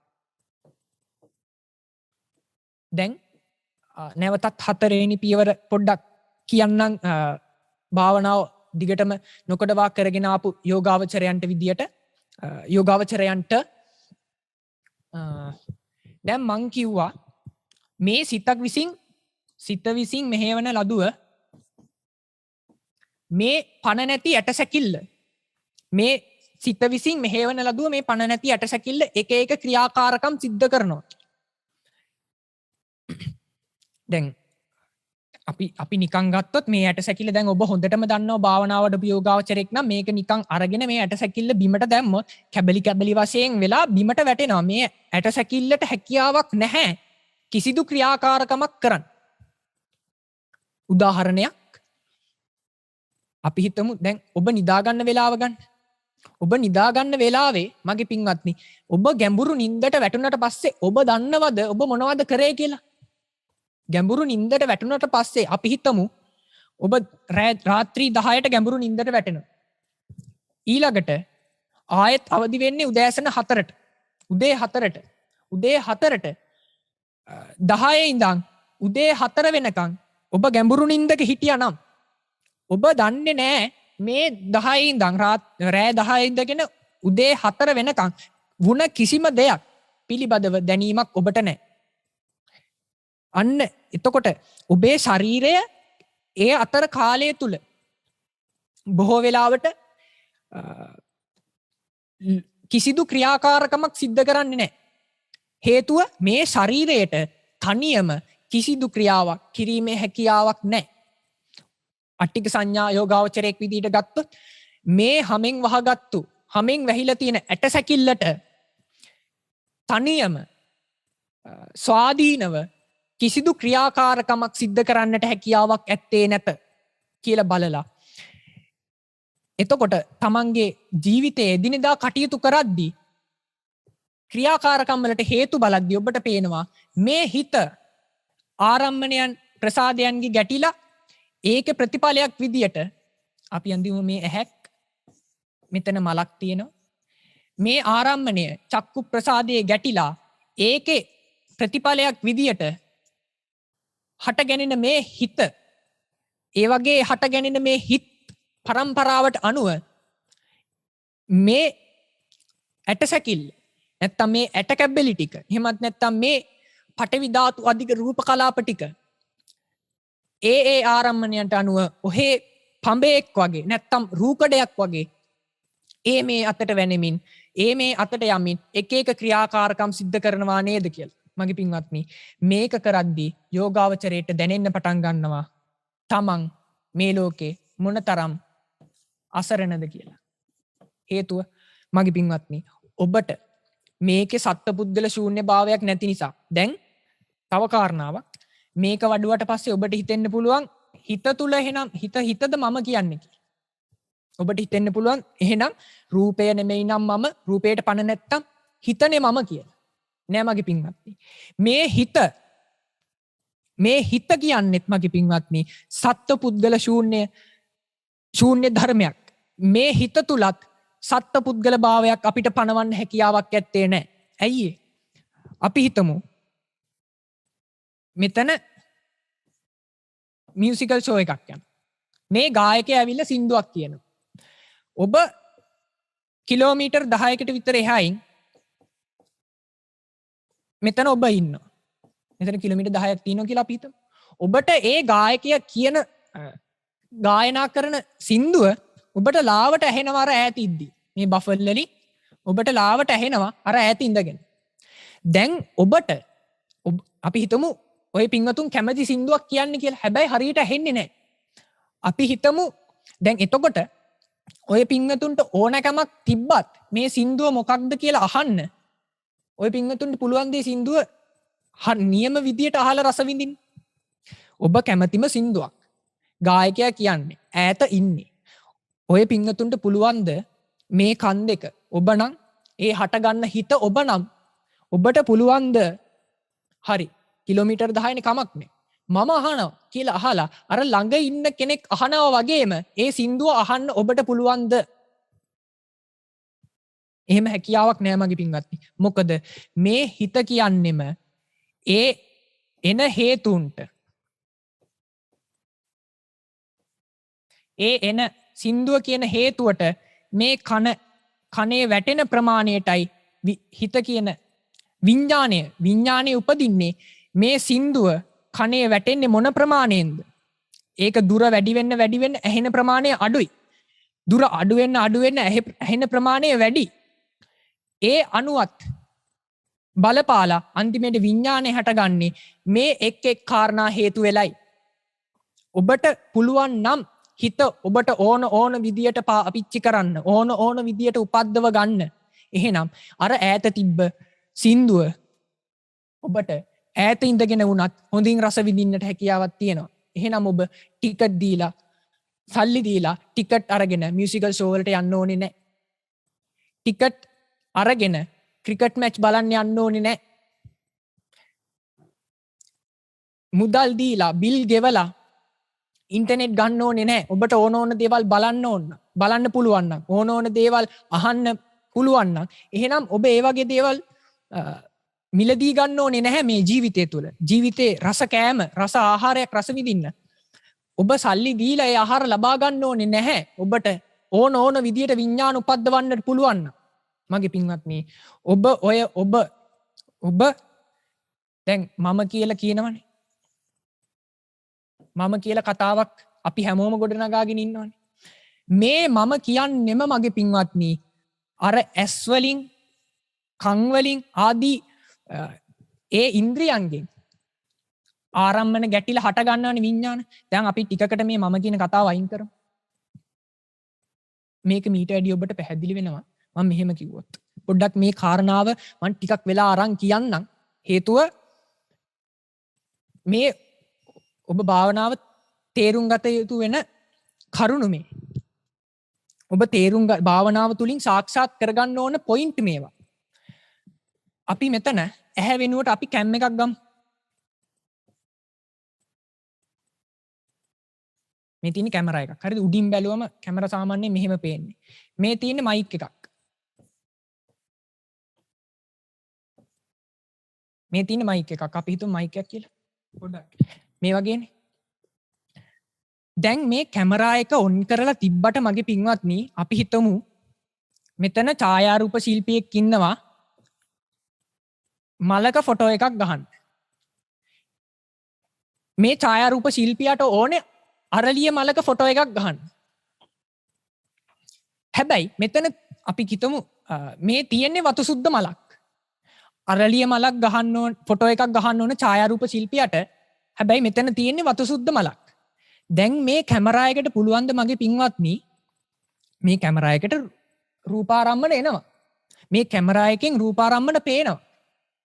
හැබැයි මේ ඡායාරූප ශිල්පියාට පුළුවන් ද අර තමන්ට ඕන අරලිය මල ලබාගෙන මේ වතු සුද්ධ මල වෙනුවට තමන්ට ඕන අරලිය මල නිපදව ගන්න.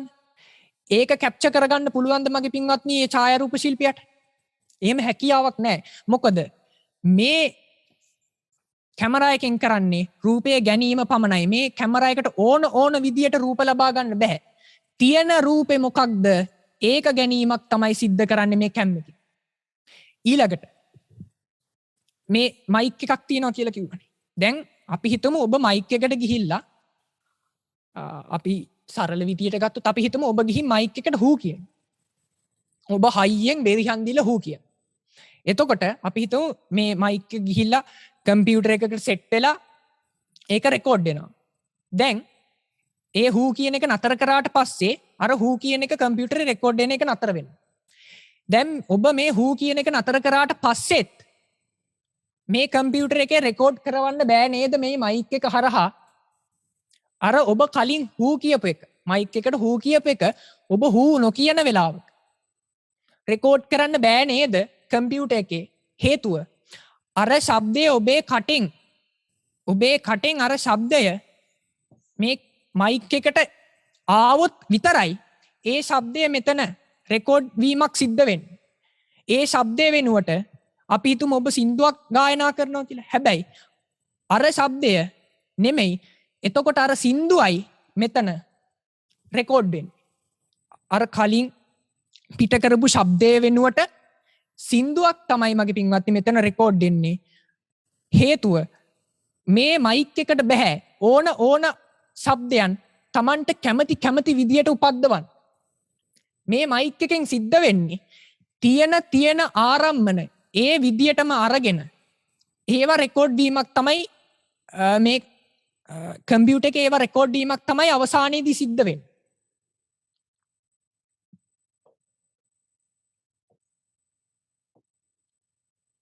එතකොට දැන් අපි ඔබේ මේ ඇස් කන් ආදී දේවල් ගමු. මේ වගේත් මගේ පින්වත්නි අර කියපු කාරණාවලට වැඩිය වෙනසක් නැහැ. හේතුව මගේ පින්වත්නි ඔබ රූප දකිනවා නෙමෙයි. ඔබ ශබ්ද අහනවා නෙමෙයි. මේ ලෝකයේ තියෙන රූපාරම්මන නැත්තම් ශබ්දාරම්මන ඇවිල්ලා ගැටෙනවා මේ ප්‍රසාදයන් වල. උදාහරණයක් විදිහට ගත්තොත් මේ දපිතු මේ ශබ්දය කියලා මේ ශබ්දය මගේ පින්වත්නි එක එල්ලේ ඇවිල්ලා මේ ප්‍රසාදය වදිනව නෙමෙයි. මේ ශබ්දය අපි හිතමු දැන් මෙතන ප්‍රසාදයේ තියෙනවා. මේ පැත්තටත් යනවා. මේ පැත්තටත් යනවා. මේ පැත්තටත් යනවා. මේ පැත්තටත් යනවා. ඒ යන අතරතුර මේ ශබ්දය මේ පැත්තටත් ඇවිල්ලා මේ කනෙත් වදිනවා. මේ ප්‍රසාදයේත් වදිනවා. ඒ වැදීමේ ප්‍රතිඵලයක් විදියට මෙතන විඥානයක් හටගන්නවා. විඥාන පරම්පරාවක් හටගන්නවා. මෙතනත් මේ රූපේ වර්ණය මේ පැත්තටත් පේනවා. මේ පැත්තටත් පේනවා. මේ පැත්තටත් පේනවා. ඒ අතරතුර මේ ප්‍රසාදයේත් ඇවිල්ලා ගැටීමක් සිද්ධ වෙනවා. අන්න ඒකේ ප්‍රතිඵලයක් විදියට අවසානයේදී මෙතන විඥානයක් හටගන්නවා. එතකොට අපි මේ මම කියන කතාව ගන්නෙ වෙන මොකක්වත් නෙමෙයි මගේ පින්වත්නි. අපි විසින් නිපදවගත්තු එකක් නෙමෙයි. මේ හටගත්තු විඥාන වලටමයි අපි මම කියලා කියන්නේ. එතකොට මගේ පින්වත්නි මේ කාරණාව ඔබ හොඳින් භාවනාවට දාලා බලන්න. ඔබ හොඳින් මේ වගේ ඇස කන ආදී සියලු ඉන්ද්‍රියන්ට මේ කාරණාවල් දාලා බලන්න. මේවා මම කරන දේවල් නෙමෙයි. මේවා ආරම්මන ගැටිලා ප්‍රසාදයන්ගේ ආරම්මන ගැටිලා ඒ විඥාන හට ගැනීම තුළ දැනෙන දැනීමක්, ඒ දැනීමට අනුව ඒ හටගත්තු හිත්වලට අනුව මේ ඇටසැකිල්ල ක්‍රියාත්මක වීමක්, මේ ධාතුගේ නිර්මිත වුණ රූප කලාපවල එකතුව හුදෙක් අර හිත්වලට අනුව ක්‍රියාත්මක වීමක් කියන කාරණාව ඔබ හොඳින් හිතලා බලන්න. මේක කරද්දි මගේ පින්වත් අවසානයේදී සමහර හොඳින් වැඩුණු යෝගාවචරයෙක්ට මගේ පින්වත්නි මෙන්න මේ කාරණා නිසයි මගේ පින්වත්නි ගුරුවරයා, කල්යාණ මිත්‍රයා, කර්මස්ථානාචාර්යවරයාට ගෞරවය තියාගෙන කටයුතු කරන්න කියන්නේ. ඇතම් යෝගාවචරයෙක්ට මගේ පින්වත්නි හිතෙන්න පුළුවන් තමන් සියදිවි නසා ගැනීමට පවා පෙළඹෙන ඉඩකඩක් තියෙනවා. හේතුව ඒ කෙනාට දැනෙන්න ඉඩ තියෙනවා මගේ පින්වත්නි යෝගාවචරයට. මේ භාවනාව හොඳින් වැඩුණු යෝගාවචරයට දැනෙන්න ඉඩ තියෙනවා. දෙයනේ මේක මම පෝෂණය කළ වැඩක් නෑනේ. මේ සසරේ මම කියලා හිතාගෙන ගියාට, මම සැප විඳිනවා කියලා හිතාගෙන සැප විඳට හුදෙක් ආරම්මණයන්ට අනුව මේ සිත් හටගෙන සත්ත්ව පුද්ගල ශූන්‍ය වුණ සිත් හටගෙන ඒ සිත්වලට අනුව රූපයක් ක්‍රියාත්මක වීමක්, මේක රොබෝ කෙනෙක් ක්‍රියාත්මක වීමක් වගේ නේද කියලා හිතුණට පස්සේ මොකටද මේක පෝෂණය කරන්නේ? මම කියලා කෙනෙක් නැත්තම්, මම සැප විඳින්නේ නැත්තම් මොකටද මේ සංසාරේ ගිහිල්ලා දුක් විඳින්න කියලා හිතාලා කෙනෙක්ට සියදිවි නසා ගැනීමට පවා පෙළඹෙන්න ඉඩ තියෙනවා. ඒ වගේ දෙයක් වුණත් හිතෙන්න පුළුවන් මගේ පින්වත්. ඒකයි අපි වුණත් මගේ පින්වත් මේ භාවනා ආදිය ප්‍රගුණ කරද්දි, හොඳින් වඩද්දි නිතර අපේ පින්වත් ලොකු ස්වාමින්වහන්සේත් එක්ක සාකච්ඡා කරලා අපේ හැඟීම පිරිසිදු කරගෙනම කරන්නේ මේ නිසයි. ඒකයි කල්යාණ මිත්‍රයන් වහන්සේ නමකගේ ගුරුවරයෙකුගේ අදහස, ඒ අත්දැකීම අපිට උවමනයි කියලා කිව්වේ. එතකොට හැබැයි දැන් අපි හිතමු සියදිවි නසා ගත්තා කියලා. හරි. දැන් මේක අසාධාරණයි තමයි. මම සැප විඳිනවත් නෙමෙයි, මං දුක් විඳිනවත් නෙමෙයි. හැබැයි දුක් විඳීමක් තියෙනවා. එන ආරම්මණයන්ට ඔහේ හිත හටගෙන රූපේ ක්‍රියාත්මක වෙනවා. මේක අසාධාරණයි. ඇත්ත. හරි. අපි ඔක්කොම ගිහින් සියදිවි නසා ගමු. එතකොට කතාව ඉවරද? ඔන්න ඊළඟ භාවනාව ඔබට එනවා මේක හොඳින් වඩපු යෝගාවචරයින්ට කාංකා විතරණ විසුද්ධිය. මේ නාම රූප ධර්මයන් අපි සියදිවි නසා ගත්තත් ඒ අවශ්‍ය නැවත හටගන්නට, ප්‍රතිසන්දියක් හටගන්නට අවශ්‍ය හේතුන් තියෙනවා නම් අවිද්‍යාව, සංකාර, තණ්හා, උපාදාන ආදී හේතුන් තියෙනවා නම් සියදිවි නසා ගත්තත් මගේ පින්වත්නි සිද්ධ වෙන්නේ දුක ඉවරවීමක් නෙවෙයි, නැවතත් පටන් ගැනීමක් විතරයි. එක ආකාරයකට තිබ්බ දුක ඉවර වෙලා තවත් අලුත් විදියකට පටන් ගැනීමක් තමයි මගේ පින්වත්නි සිද්ධ වෙන්නේ. ඔන්න ඕක දැනගන්නවා. මේ සසරේ තතු, මේ සසරේ කොහෙන්ද මේ ඇටසැකිල්ල මෙතනට ආවේ? කොහෙන්ද මේ හිත මෙතනට ආවේ? කොහාටද මේ හිත යන්නේ? මොන වගේන්ද මේවා හැදිලා තියෙන්නේ? කොහොමද මේවා ක්‍රියාත්මක වෙන්නේ? මොකක් නිසාද මේ හිත භවයක් ගානේ යන්නේ? මේ රූපය භවයක් ගානේ යන්නේ මොන හේතුව හින්දාද කියන එක මෙන්න මේ කාංකා විතරණ විසුද්ධිය තුලින් යෝගාවචරයන්ට දැනගන්නට ලැබෙනවා. අන්න ඒක දැනගත්තට පස්සේ මගේ පින්වත්නි යෝගාවචරය අර සියදිවි නසා ගන්නට හිතුන යෝගාවචරයට පවා හිතෙනවා මම මේක සියදිවි නසා ගත්තොත් මං කරන්නේ මට ලොකු අපරාධයක්. මේකෙන් කරන්න ඕනේ සියදිවි නසා ගත්ත කියලා කතාව ඉවර නෑ. මට මේ තෙරක් නොපෙනෙන සසරකට මං ආයි වැටෙන්නේ. එහෙම කියලා හිතලා යෝගාවචරයා තුල කලකිරීමක් ඇති වෙලා මගේ පින්වත්නි, ඒ යෝගාවචරයා උත්සාහ කරනවා මේ භවයේම මේ නැවතත් ප්‍රතිසන්දියක් හටගන්න තියෙන හේතු ටික නැති කරලා දාන්න. එතකොට ඒවා සිද්ධ කරනවා මග්ගා මග්ග ඥාන දර්ශන විසුද්ධිය ඉඳගෙන ඒ කටයුතු සිද්ධ කරනවා. මේ කාංකා විතරණ විසුද්ධිය මේ දැන ගැනීම සිදු කරාට පස්සේ සංසාරය ගැන කලකිරීමක් ඇති වුණාට පස්සේ යෝගාවචරය දැනගන්නවා සියදිවි නසා ගැනීම කියන්නේ උත්තරයක් නෙමෙයි කියන එක. සසර කියන්නේ භයානක දෙයක් කියන එක. සසර කියන්නේ ඉන්නවත් හොඳ තැනක් නෙමෙයි කියන එක. යන්නවත් හොඳ තැනක් නෙමෙයි කියන එක යෝගාවචරයට තේරෙනවා. මොකක් නිසාද අපිට සසර යන්න වෙලා තියෙන්නේ? ඒ හේතු ටික තියෙනවා නම් සසර යෑම නතර කරන්න බෑ කියන එක යෝගාවචරයට කාංකා විතරණ විසුද්ධියට යෑමත් එක්කම තේරෙන්න පටන් ගන්නවා. එතකොට මගේ පින්වත්නි, දැන් ඔබට මම පළවෙනි පියවර, දෙවෙනි පියවර, තුන්වෙනි පියවර, හතරවෙනි පියවර කිව්වා. ඊට පස්සේ ඒ හතරවෙනි පියවරත් හොඳින් වඩලා නම් ඔබට අර විදිය කලකිරීමක්, සියදිවි විනාශා ගැනීමක්ම එන්න ඕනේ නෑ මගේ පින්වත්නි. ඒ වගේ හැඟීමක්ම එන්න ඕනේ. හැබැයි ඔබට මේක නිකන් රොබෝ කෙනෙක් ක්‍රියාත්මක වෙනවා වගේ මේ ඇටසැකිල්ල ගැන හැඟීමක් එනවනම් මේ හිත ඉබේ හට ගැනීම, ඒ කියන්නේ දැන් ඔබට දැන් හතරවෙනි පියවර හොඳින් වැඩිලා නම් හිතෙන්න බෑ මම හිත කියලා.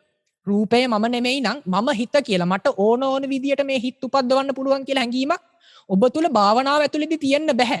කෙනෙක් ඒ භාවනා හැඟීම එදිනෙදා ජීවිතයට ගෙනවා නම් එදිනෙදා ජීවිතය තුල වුණත් ඒ වගේ ඒ සංඥාව තුලින් ජීවත් වෙන්න හැකියාව තියෙනවා. හැබැයි අඩුම ගානේ භාවනාව තුලදී වුණත් අඩුම ගානේ ඔබට හිතෙන්න බෑ